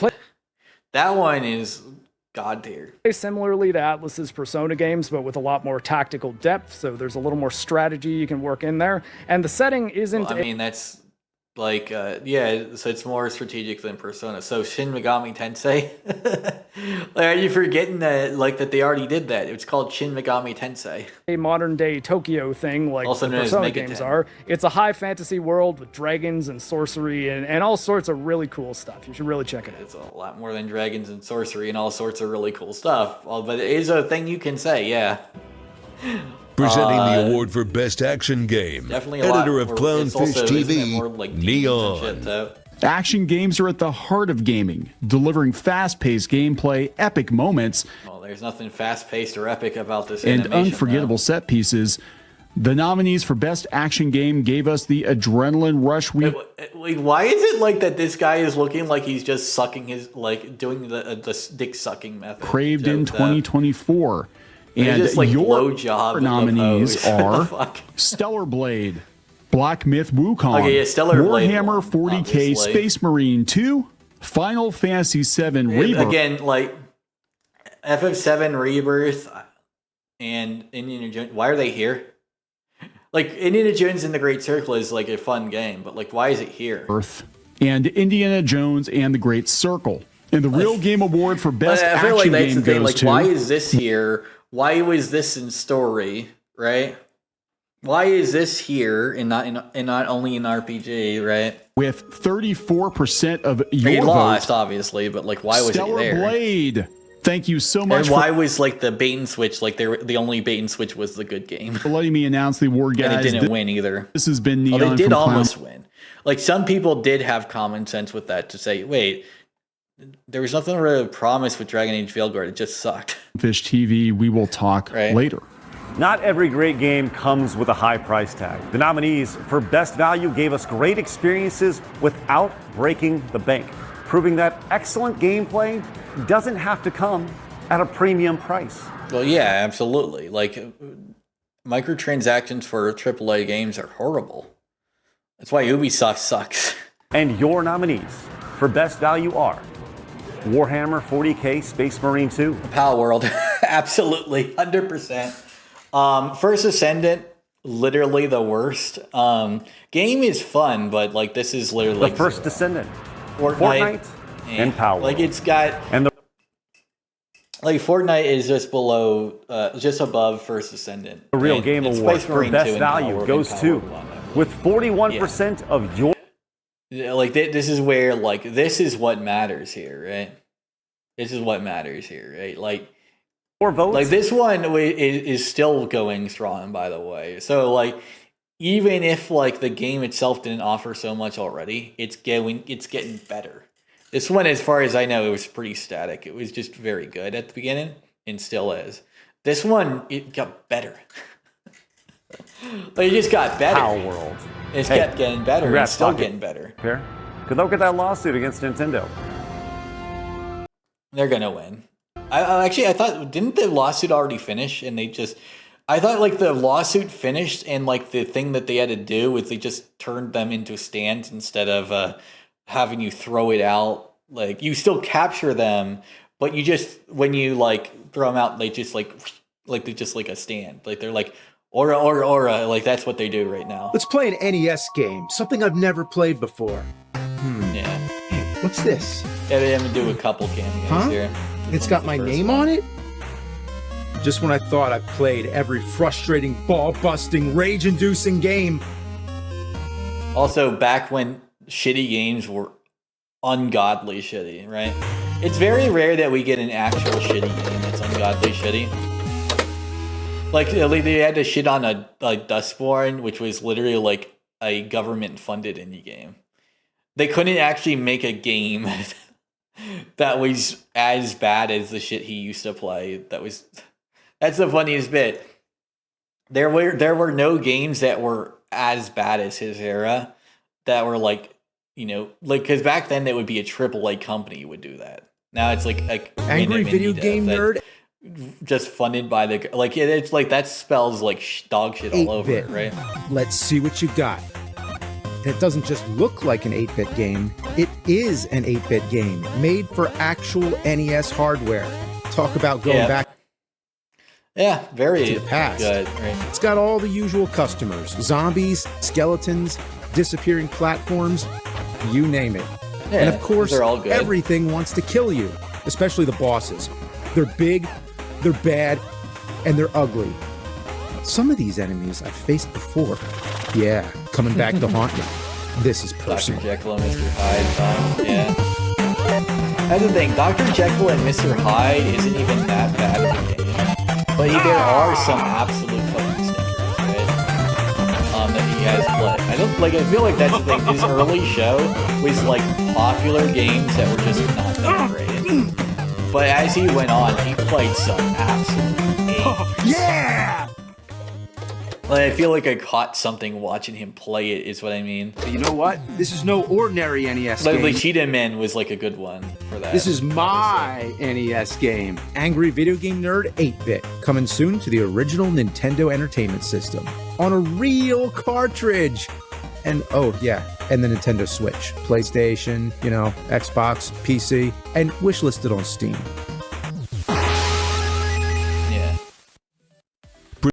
Limited run games, right? Presenting the award. What sucks is like limited run games had a bit of a bait and switch early too. For best early access game is lead supporter of the Real Game Awards, Jimmy. Early access games are those that offer the players a unique experience to be part of a game's development journey. With some of the best experiences being that of a full game well before launch. The nominees for best early access game really set a new standard for what early access can be in 2024. And your nominees are Hades 2, Pal World, No Rest for the Wicked. Both of these are great. This one is pretty good. Delta Force fucking sucks. And the Real Game Award for best early access game goes to, I'm gonna say with 70% of your votes, Pal World. Okay, yeah, this makes sense. So as a programmer myself, I really appreciate when developers offer early access because it gives unique insight into... But the thing about like early access is, right, like, is the game actually like in a playable state? Then it's fine, right? Like, is it just like the content isn't all there? Like, it's not story all there yet, but like the game itself is a game? Then early access is fine, right? The problem with early access is when it's not even like the gameplay is solved, right? That's when that's when we all have problems with it, right? When the gameplay isn't even finished. How the story a game is, right? Like when the gameplay isn't finished, but the story is, right? Over time. Like those are the bad and ones. Right? Power World like those all because like the game, even Delta Force, the game itself was finished, but the story for it wasn't. Such a unique That's what game we that they're trying really want. Like the story needs to continue. Maybe add some like maybe new features later, right? But the gameplay loop is functional. To usurp Nintendo at their own game, so to speak, and really they've kind of done it a little bit better, and it's thanks to that. With Power World, Power World sweep, right? Like, I find it funny. No one no one can hate on Power World, right? Players like yourselves really make it a special. It's Power World sweep, baby. Yeah. Presenting the award. Like everyone has like their little gripe period with Power World, and then they're like, okay, yeah, it's just awesome. Biggest industry failure. Like that's like the thing. Like I've had spouts with people on the left and right about it. Like, if you don't like it, you haven't played it. That's all I can say. Culture commentator and the most dangerous man in 40K. Because like you can't say anything bad about that game. The games industry has had a fair few rocky years in the past, but very few. It's like Elden Ring. It's like if you don't like it, you haven't played it. Who can compare to the tempest that was 2024? And so, the category Biggest Industry Failure exists to highlight those games that over the course of the year left gamers feeling the most despondent, disappointed, and just downright. I actually got to wonder, is he actually paralyzed or something? Like, I made a joke about it earlier. Is he like upset? He's like You have moving been like spoiled for he choice. never moves his hands This up. I thought it was just buddy. like, okay, never mind. Your Finally, like it's the first time I've seen him like in any of his videos. Like I thought it was like his camera was just too close, and I said like he's no personality because of that. Because that's the thing. Have narrowed it down. Just that very moment is more personality than I see in his videos. Just moving his hand up a bit. To 4 titles. And be honest, like that's a Wars legit Outlaws. problem. He does. Like you gotta do that, like fix that, buddy. Like Dragon. just move the camera out a little bit. Have some wheel room and stuff, right? Age the Veil Guard. Like there's a reason why like all the best voice actors look like they're acting in the studio, because they are, right? Like they're like getting into character, like when they get angry, they say like they kind of move in with it, right? They gotta do that, right? That's how you get like real good. And you gotta be Suicide entertaining, Squad killed the Justice League. And the Real Game Award for biggest industry failure goes to Concord. Concord. Like that one is obvious, right? Like these ones, it's like okay, they lost money, but this one lost everything. With a well-deserved 81% of your votes. I'm surprised like the biggest voted categories are the bad ones. So. By far well, the not really, but like it's biggest funny as failure fuck. In gaming. If it's hating on something, everyone votes for it. If not, like it's very rare that everyone votes for it. 2024, a flop so resounding it sent echoes through the entire. That's also another thing. People are only ganging up to vote on the bad ones. They're like voting on 10s on the good one, like on the Gooner ones, and like 33s on the others, and everyone votes for these. Industry. Presenting the award for Best Video Game Journalist, lead supporter of the Real Game Awards and YouTuber, Smash JT. 2024 saw a drastic shift in how video games and the entire video game landscape has been covered. And gamers have emphatically rejected how traditional access media has worked. In fact, I'm even wearing this. I'm a gamer. I'm not trying to be professional here. Gamers have turned to other outlets like YouTube and X to get their information in the gaming world. Because gamers have spoken and they... Well, actually, I don't. I go there to see like their insight on the thing I like or don't like. I don't go there for like a review. I go there to see what they thought about it, right? Like I already have my opinion. I want to see what they like my favorite YouTuber things, right? That's what like most people are with video game reviews. They aren't, am I validated really even? It's, hey, did this guy like what I like too, right? I like this game. Does he like it too? And if he doesn't, like why doesn't he like it? And if he does, like what are his reasonings for it, right? That's what most people internet reviews are. That's really what a lot of reviews are, to be fair, right? Even in like games journalist stuff, right? Is I like this, why did they like it? Right? And it gives you insight onto them, right? Like the review isn't up or down or points. It's what is your reasoning for liking or disliking it.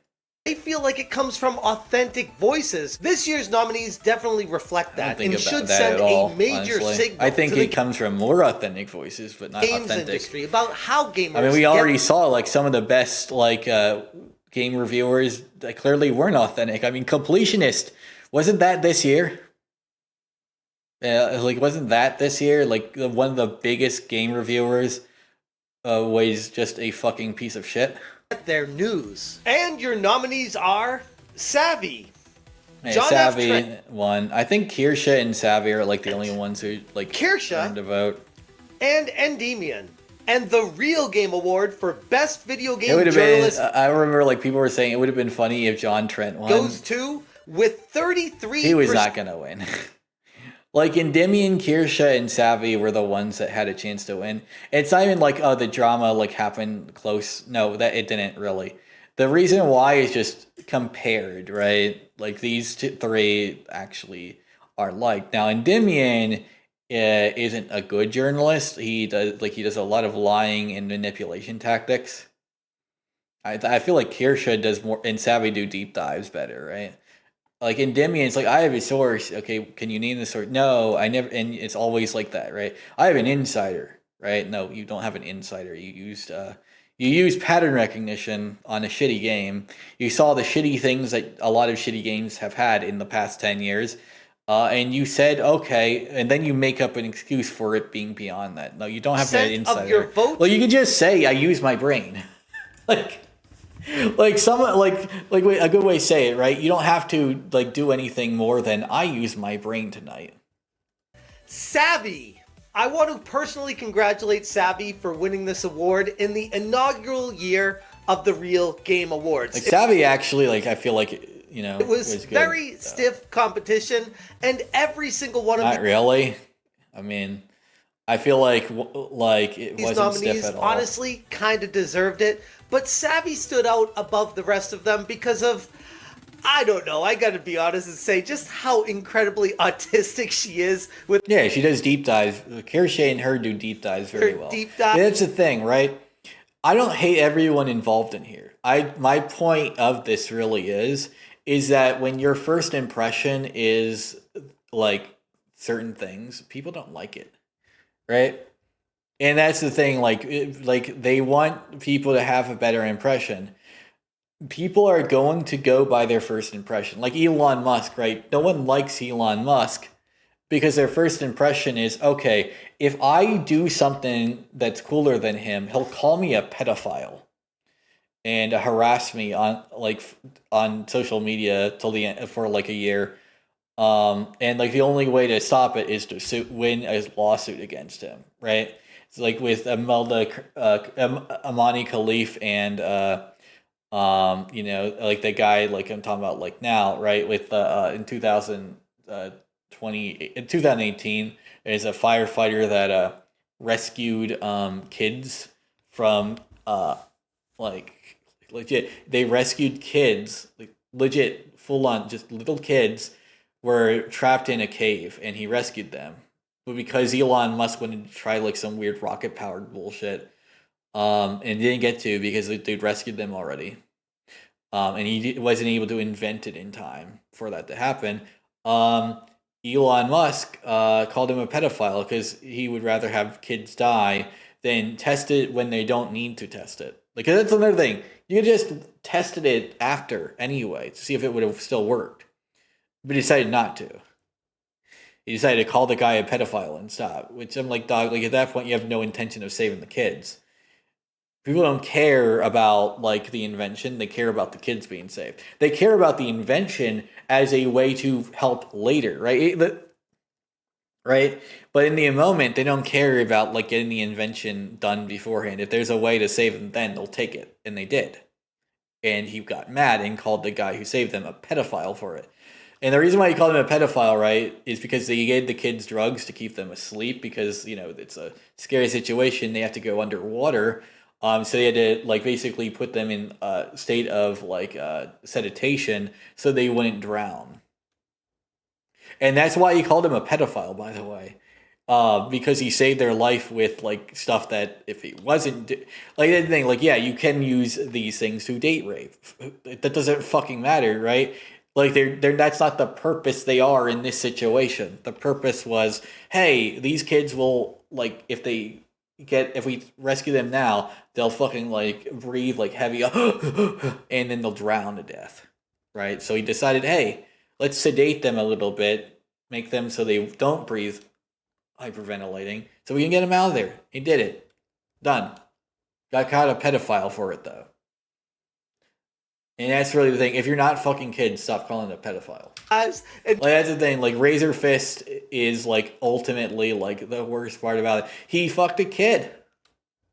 Like that's the thing, right? Like people are like, oh, this groomer, right? Like, okay, so here's the thing, right? So like here, like we'll go like a play-by-play, right? So the Dr. Disrespect, right? Like okay, that's a minor. Not really that bad. Like, really, the worst thing he did is actually at the E3 bathroom. I'm going to be honest. That's the worst thing he actually did. Right? And then, like, Chris Tyson, messaged a bunch of kids, had that shit with, like, what is his name? Shadman, right? Like, not really that good, to be honest. Yeah, who cares? But also, kind of creepy, right? very creepy. But no fucking kids. So it's still creepy, but ultimately not illegal, right? Razor Fist fucked a kid. Right? So, like, that's the worst, like, pedo scandal we've had this year, right? Is Razor Fist legitimately fucked a child. He deflowered a child. It's not even grooming, it's full-on rape. Like, that's fucking disgusting. And finding out nuanced information that nobody else seems to get to because... And the other thing is, like, I don't really like the idea of grooming, but, like, you didn't do anything, right? Like, grooming, by the way, it, like, actual full-on fucking grooming isn't horny messages in a Discord. Grooming is you do that, like, and then you want to fuck them, right? I feel like people don't get, like, what the problem with grooming actually is. It's getting them to consent to sex, right? Like, grooming in itself is not illegal. Grooming in a way to get them to consent to sex is illegal because it's pedophilic, right? And, like, there's two methods of doing it. There's one where you do it and then they're over 18 when you start. That's still illegal, but, like, it's very hard to prove. And then there's you did it before they were even 18. And that's the actual, like, full-on crime version of it. Like, and this is the thing. You'll talk about, like, oh, but, like, trans people have porn online or, like, weird messages, right? Believe it or not, that's not necessarily as criminal as people think it is, right? It's weird, it's disgusting, and should not be approved of. But we're talking about, like, pedophilia here, not being weird, right? And that's, like, the real issue, like, meat and potatoes of this, right?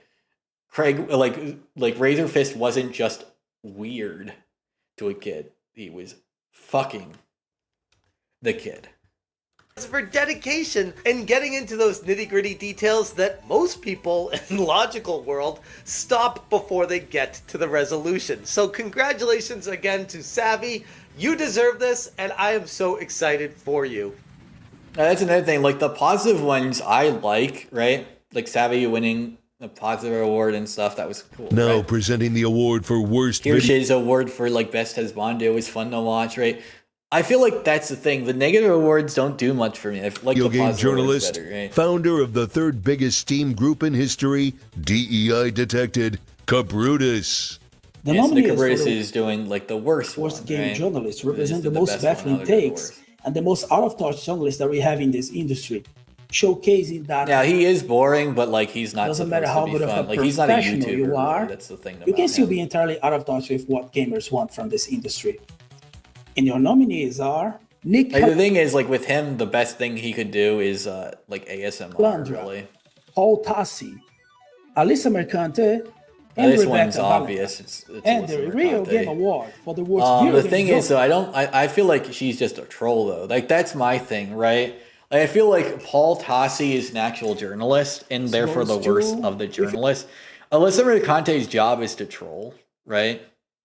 Like, she doesn't do journalism. She's a Kotaku employee. She does trolling, right? Honestly, really, she should be the best of her own category. She's a troll, right? So, like, she doesn't do journalism. She trolls, and you gave her attention. So you've given her what she was doing, like, wanting the entire time. So, honestly, I'm going to be honest. She's the best at her job. Because, like, her job is tabloid troll. Like, being a tabloid troll, right? She's the best at it, at what she's doing, right? She's not there to give you good information. She's there to bait you into clicking and giving her attention. So honestly, like, this is actually wrong here.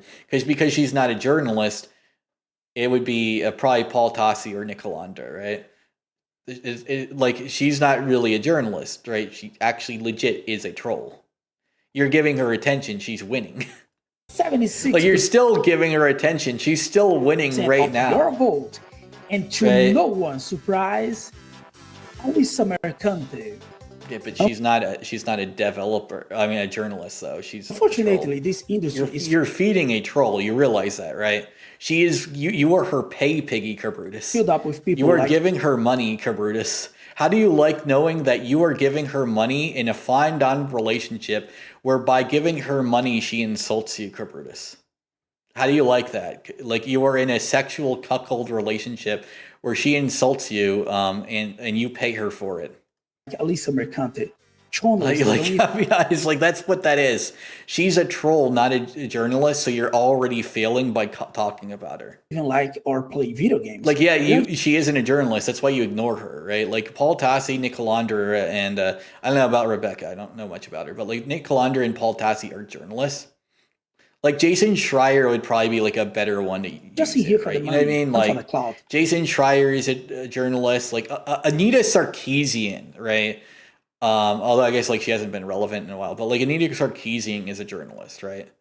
Like you can disagree with her and think like her opinions are bad, but like they're her opinions. Alyssa Mercante doesn't give her opinion on anything. She just bait and trolls you. Because if you're eating the bait that long, like my guy, like you're just in a fine dumb relationship. Games are now a mainstream entertainment. This is why the Real Game Awards is so important. Because it gives why is it so important? So you give like what's funny is like they basically make it obvious that this is just a fine dime relationship by calling her an OnlyFans model. Okay, maybe she is. Okay, and one of the most popular forms of OnlyFans models is fine dime. like at that point, like you're paying her to insult you, and she's getting money because you're insulting her. And then because of those insults, she gets richer and does it more because it's an easy way of getting money. And then she gets to insult you for money and continue that cycle around your beard.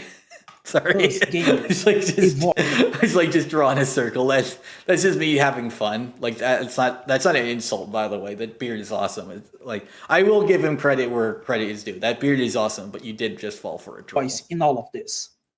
It is time. like you can't do that with every beard, right? Like the way it was, like a perfect W and just like no hair, like no like spots where there aren't hair in that circle, right? Big games back. That's an awesome beard. It's a full beard. Every year, the big three companies are anchored by their original intellectual property. Right? Like I'm not dissing him with that. This is like having fun with it. You know, I mean they're called system sellers for a reason. Like sometimes you have fun with something. It's not even insulting. It's fun. They're characters and the and games I was also making a point of like it just going round and round. So I wanted to do that too. It was like that wasn't insulting. Your beard is awesome. Just I'm be honest. That is awesome. So I don't really care much about the rest of it, but your beard is awesome. See which ones you voted on as the year's best. Your nominees for Best Nintendo IP are.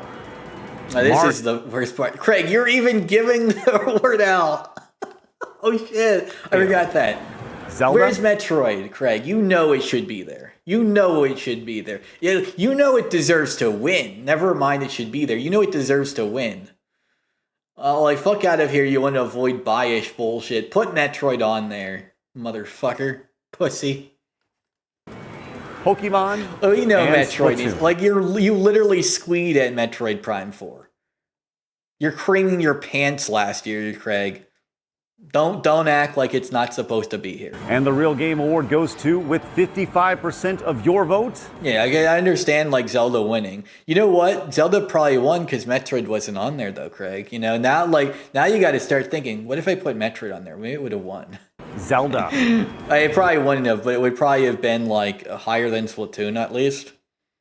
And maybe like Pokemon would have been the last play.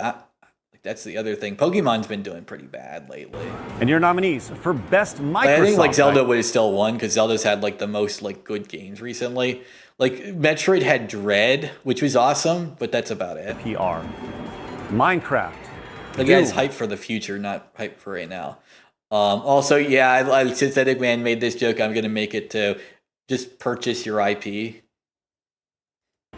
And Call of Duty. What do you have, Nintendo? I have Mario, I have Zelda. What do you have, Sony? I have Astro Bot, I have Last of Us and stuff. What's your IP, Microsoft? Money. And the Real Game Award goes to it literally is just money. Like these are not Microsoft IPs. Like, none of these are really legit, originally Microsoft IPs. Like, Minecraft originally played on Linux and Windows, sure, but And same with like Doom, right? But like they weren't Microsoft games, right? Like they were just games that were on PC. Although Minecraft also ran on Linux from day one because it was Java. So like the Minecraft didn't even like have loyalties from the get-go. You just played it on anything that had Java on it. 63% of your votes, Doom. And your nominees for Best PlayStation IP are God of War, Astrobot, Stellar God Blade, of War, right? And then Astrobot, right? And then these aren't IPs of Sony though. As far as I know, these aren't Sony IP. Right? So like this one, like you got Astrobot and you've got God of War. But then like I guess like Helldivers, there's no 2 there though. And Helldivers. I feel like that's the other thing. Like they clearly rushed a couple of the segments, like with Zenless Zone 0 having Zero and Helldivers 2 having 2 on this one. The Real Game Award. This one there shouldn't be a 2. With 44. Yeah, this is bullshit. Stellar Blade isn't even a Sony IP, and Astrobot is, right? Like, honestly, that's the thing. Astrobot is the best PlayStation IP because it's the best PlayStation IP, right? Like, on here, right? Now, it's not the best PlayStation IP. The best one is actually Ratchet and Clank, right? Or Jak and Daxter, or, you know, like where, like, the thing is, like, where's Kingdom Hearts, right? Like, that one... I mean, I guess it's not really, but like it kind of is. Like if we're gonna give that an IP, it's mostly Sony. Like you think PlayStation, you might think Sora from Kingdom Hearts, right? You definitely right. You definitely think you know, Ratchet and Clank and Jak and Daxter. You absolutely might think Uncharted or Last of Us. God of War, yeah, absolutely. Right? Like, I don't think Stellar Blade when I think PlayStation. I think Stellar Blade when I think Stellar Blade, right? Or maybe when I think of Nier Automata, right? I might just think of the better version of this, but it's not a bad game. It's just like Nier Automata is just a way better version of the same story. Different game, same story. Like this is Souls, like Nier Automata is like a different like type of game. It's a different type of action game, right? But Nier Automata and Stellar Blade, especially with the crossover they had, I think of like Nier Automata, I think of Stellar Blade, and I think of Stellar Blade, I think of Nier Automata, and then I think of like, you know, Souls-like, maybe I think of it, and then I just think of Stellar Blade itself. But I'm not thinking of Sony on any of that, right? Hell, I'm not even playing it yet because it's not on PC, and I'm not buying a Sony console for it. I might buy a Sony console for this, right? I'm not buying it for this. I'll just wait for it on PC, right? This doesn't scream Sony to me because it isn't Sony to me, right? Like it's only on here because it's not on PC yet. But then this one is, right? I don't think... Is this Sony even owned, right? Is this even owned by Sony? I don't know. 4% of your votes, Stellar Blade. Finally, let's hit one more indie trailer before we get to our last categories of this year's show. This is Tribreaker from Lily Mo Games. Like even on the stream.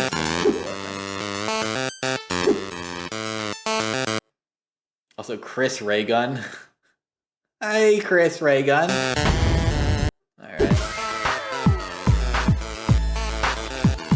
I know who that Chris is. I know who it is. Chris Raymundo Gonzalez. It's funny, is Chris Raygun is very critical of this show too. That's the funniest bit, right? So you got 3 people who don't like your show to be on indie games. And then like the other dev, like, and you dev one and still didn't like it. It's hilarious.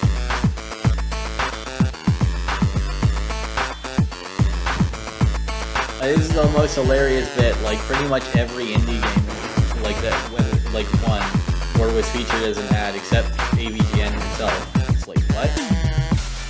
Like who? Like why?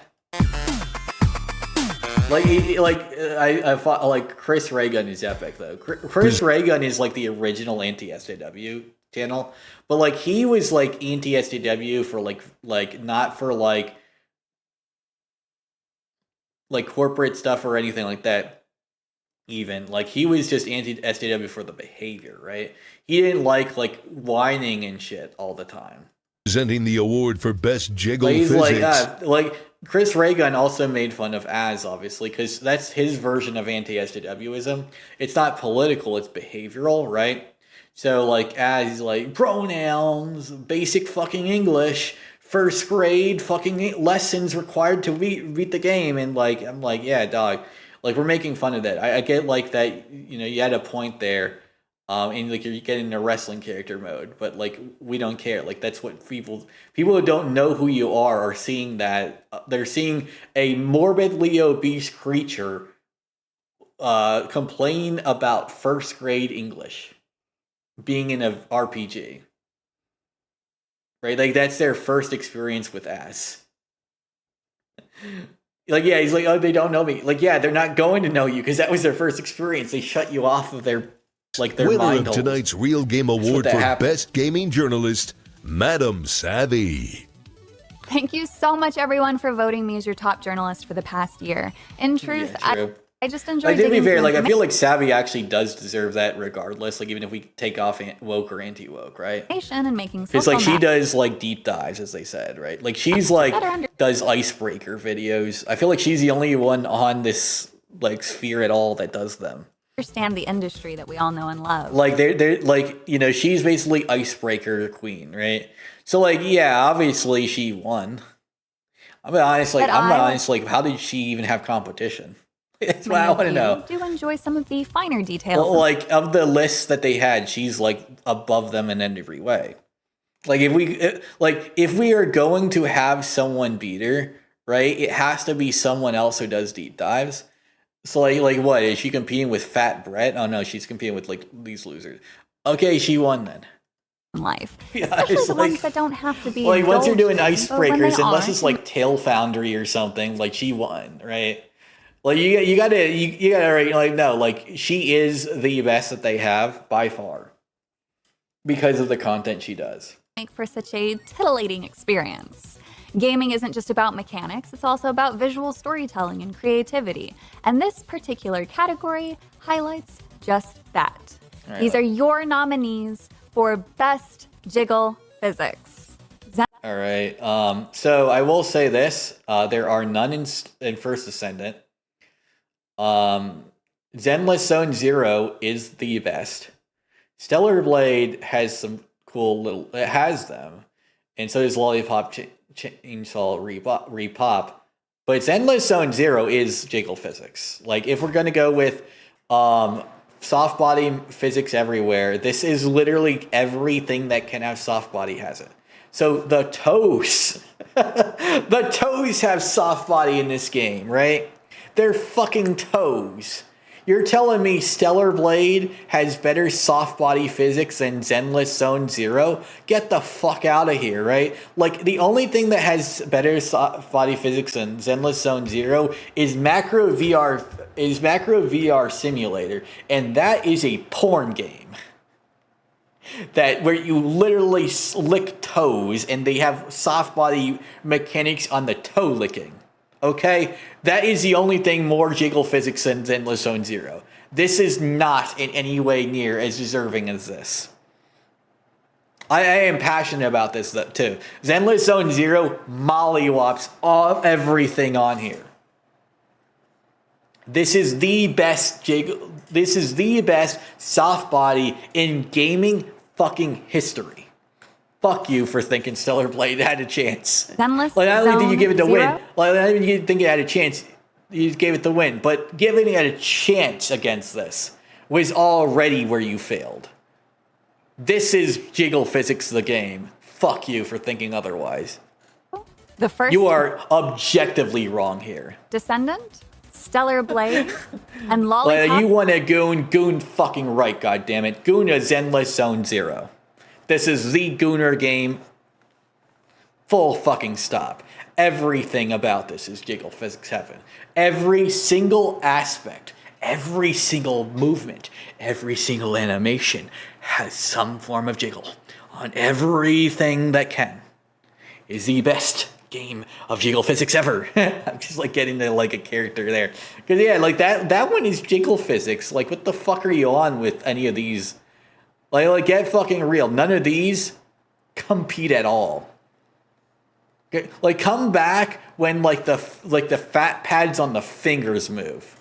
Motherfuckers. Top chainsaw. And the real game award.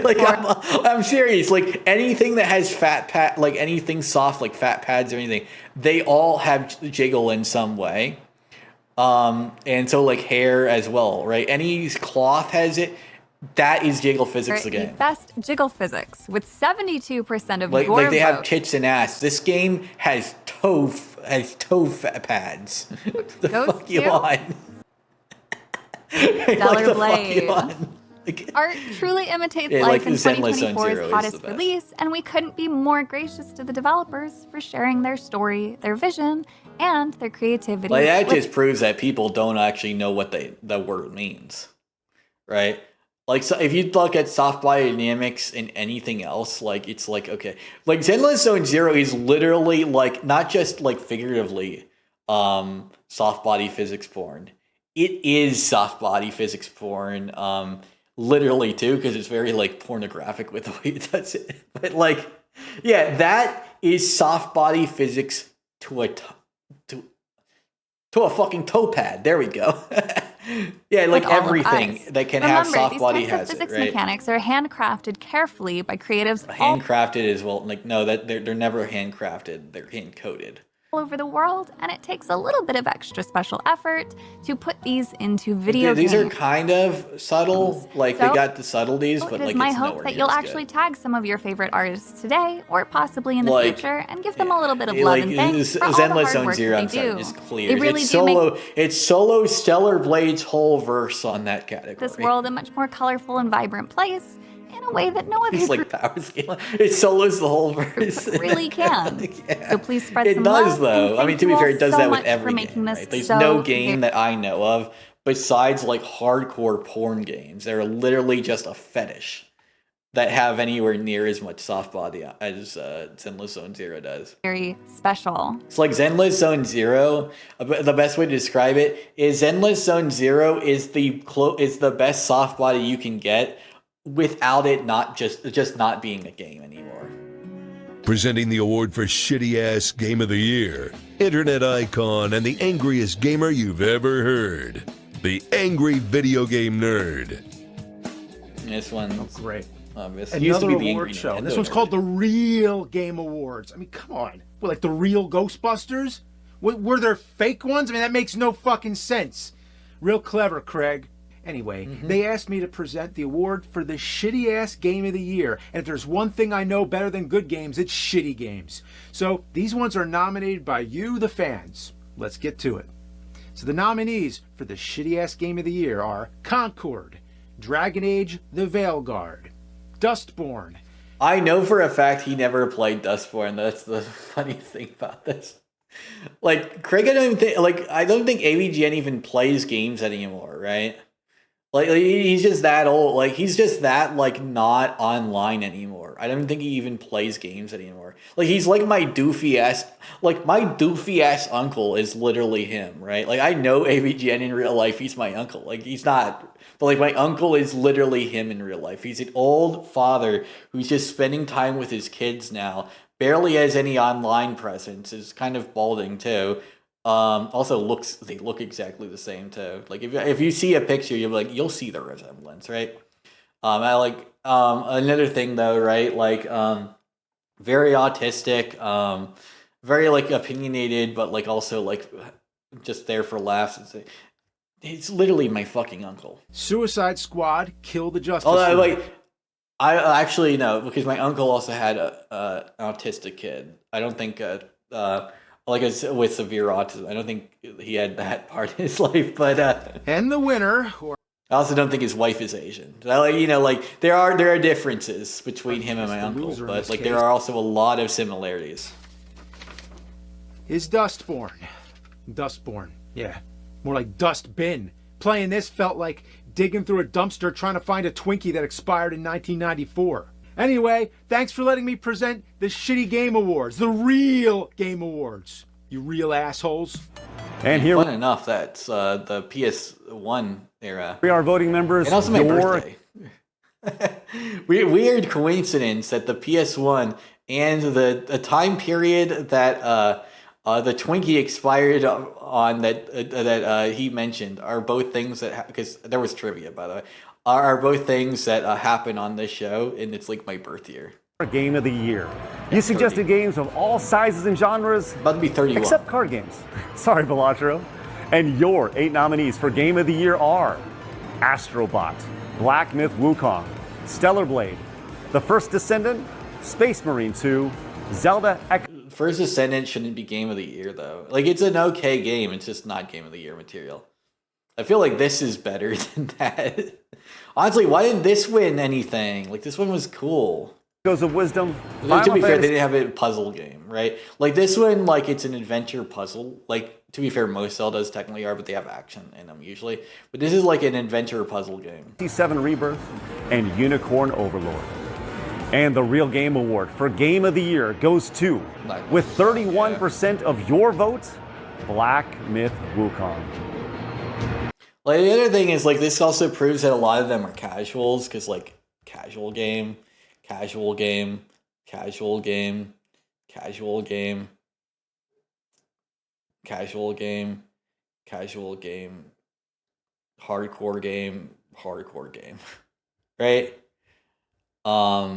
Like this one is a looter shooter, right? Like you're not gonna vote for this if you're not hardcore. Now, voting members, this has been an absolute joy bringing your voice to like, literally they thousands. get a lot of players, but when you vote for like this is good, it's you got to be hardcore into it, right? Like you can casually get into Warframe, but when you really get into Warframe, start looking at the story and shit, and like looking at the lore, like there are some fucking like nerd, like I mean like actual nerd, like these guys are like doing like calculus equations for like the mod that gives fire damage on like why it's usually the best mod for elemental, right? It's an honor to carry that weight that I totally like they're doing like literal calculus equations to play the game. Don't take lightly. Now with that said, next year none of this pre-recorded. Like you got to be extremely hardcore to like have like long-witted like fucking sheets of math to just understand a basic mechanic of the game, and people like that stuff. We're doing it live, so make sure to follow us over on X at Real Game Awards for more information coming soon. And big ups to our elite supporters and those voting members who have believed in giving gamers back their voice from the start. This movement has only just begun. That's everything. So yeah, like that's the thing, right? I'm also going to prove my point with Endless Zone Zero. I have to prove my point with Endless Zone Zero. I just have to, right? Like I have to. Right, here we go. So the guys behind Genshin Impact made another game. Yo, why? Look at that. Your gripper's out. And I wanted to. Look at that. That's better. Like, right? Give me. Where does it have there? Well, it looks like the tail physics on this guy. Right? Like, you're telling me that you think that you are foolish enough to fathom in your brain box that this isn't better. We have obtained the item you requested.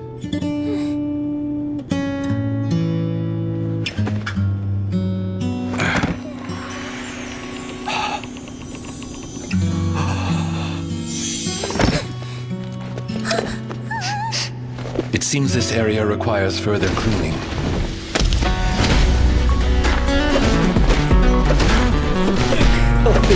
We got jiggle physics on the dudes. What the fuck are you talking about? Like, they got jiggle physics on everything.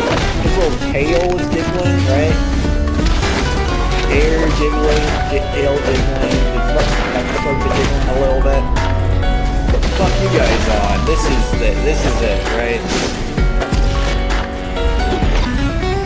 Like, this is unapologetically a good game, dude. Like, they got turkeys. That's all you know.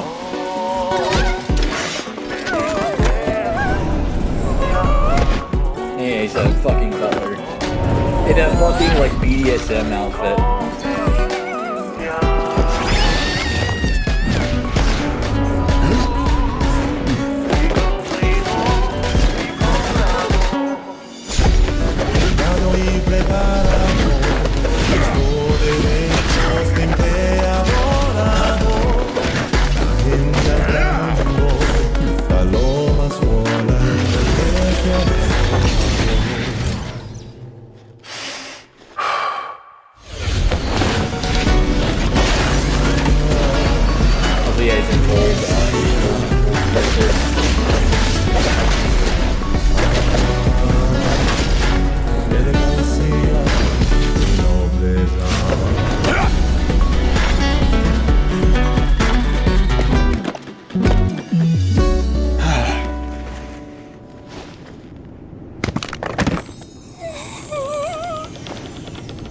Their fucking lips have jiggle physics a little bit.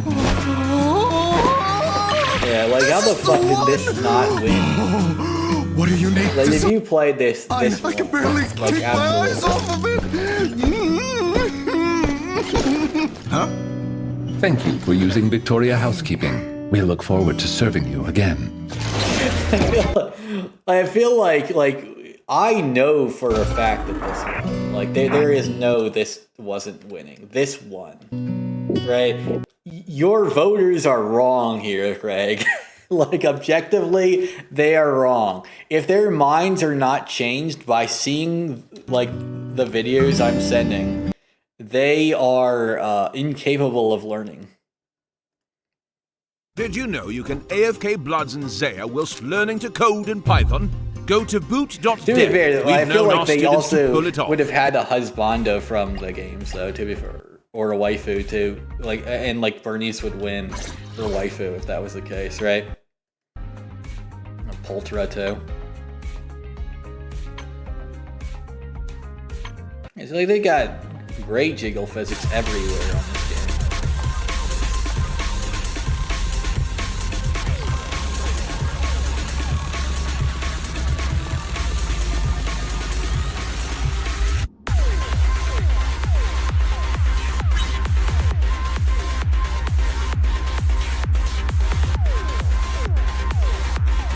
Yeah, like whoever didn't vote for that is wrong.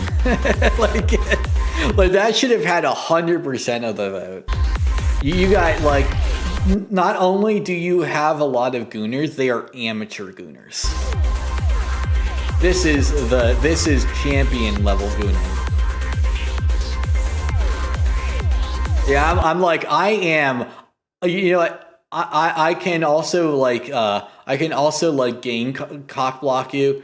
I can also like gatekeep you from gaming, but I'm gonna gatekeep you even from an even more invaluable thing. I'm keeping you all from gooning. You guys cannot claim at all the professional gooner like title. I am the professional gooner. I know my toes need to wiggle too. Yeah, my tails need to wiggle. My hair and tits and asses need to wiggle too, but my toes need to wiggle. Them toes, them piggies, they ain't wiggling. It ain't real jiggle physics. This is the thing. Like I know the technical term, and I still use it just for lulz for the horny anyway. But like this is real. This is actual. This is horny to play. You know, you are playing this one-handed, but you also aren't if you're on keyboard and mouse because you physically can't. So you have to grow a third arm to fap to it. Like, this is a game where you just grow a third arm to play. So you can fap while playing. Like you do like the Stitch thing where you like just have 2 extra arms and you use the other 2 arms to fap, you know? Like why you need 2 arms, I don't know. One grabs the balls to like squeeze them when you orgasm. There you go.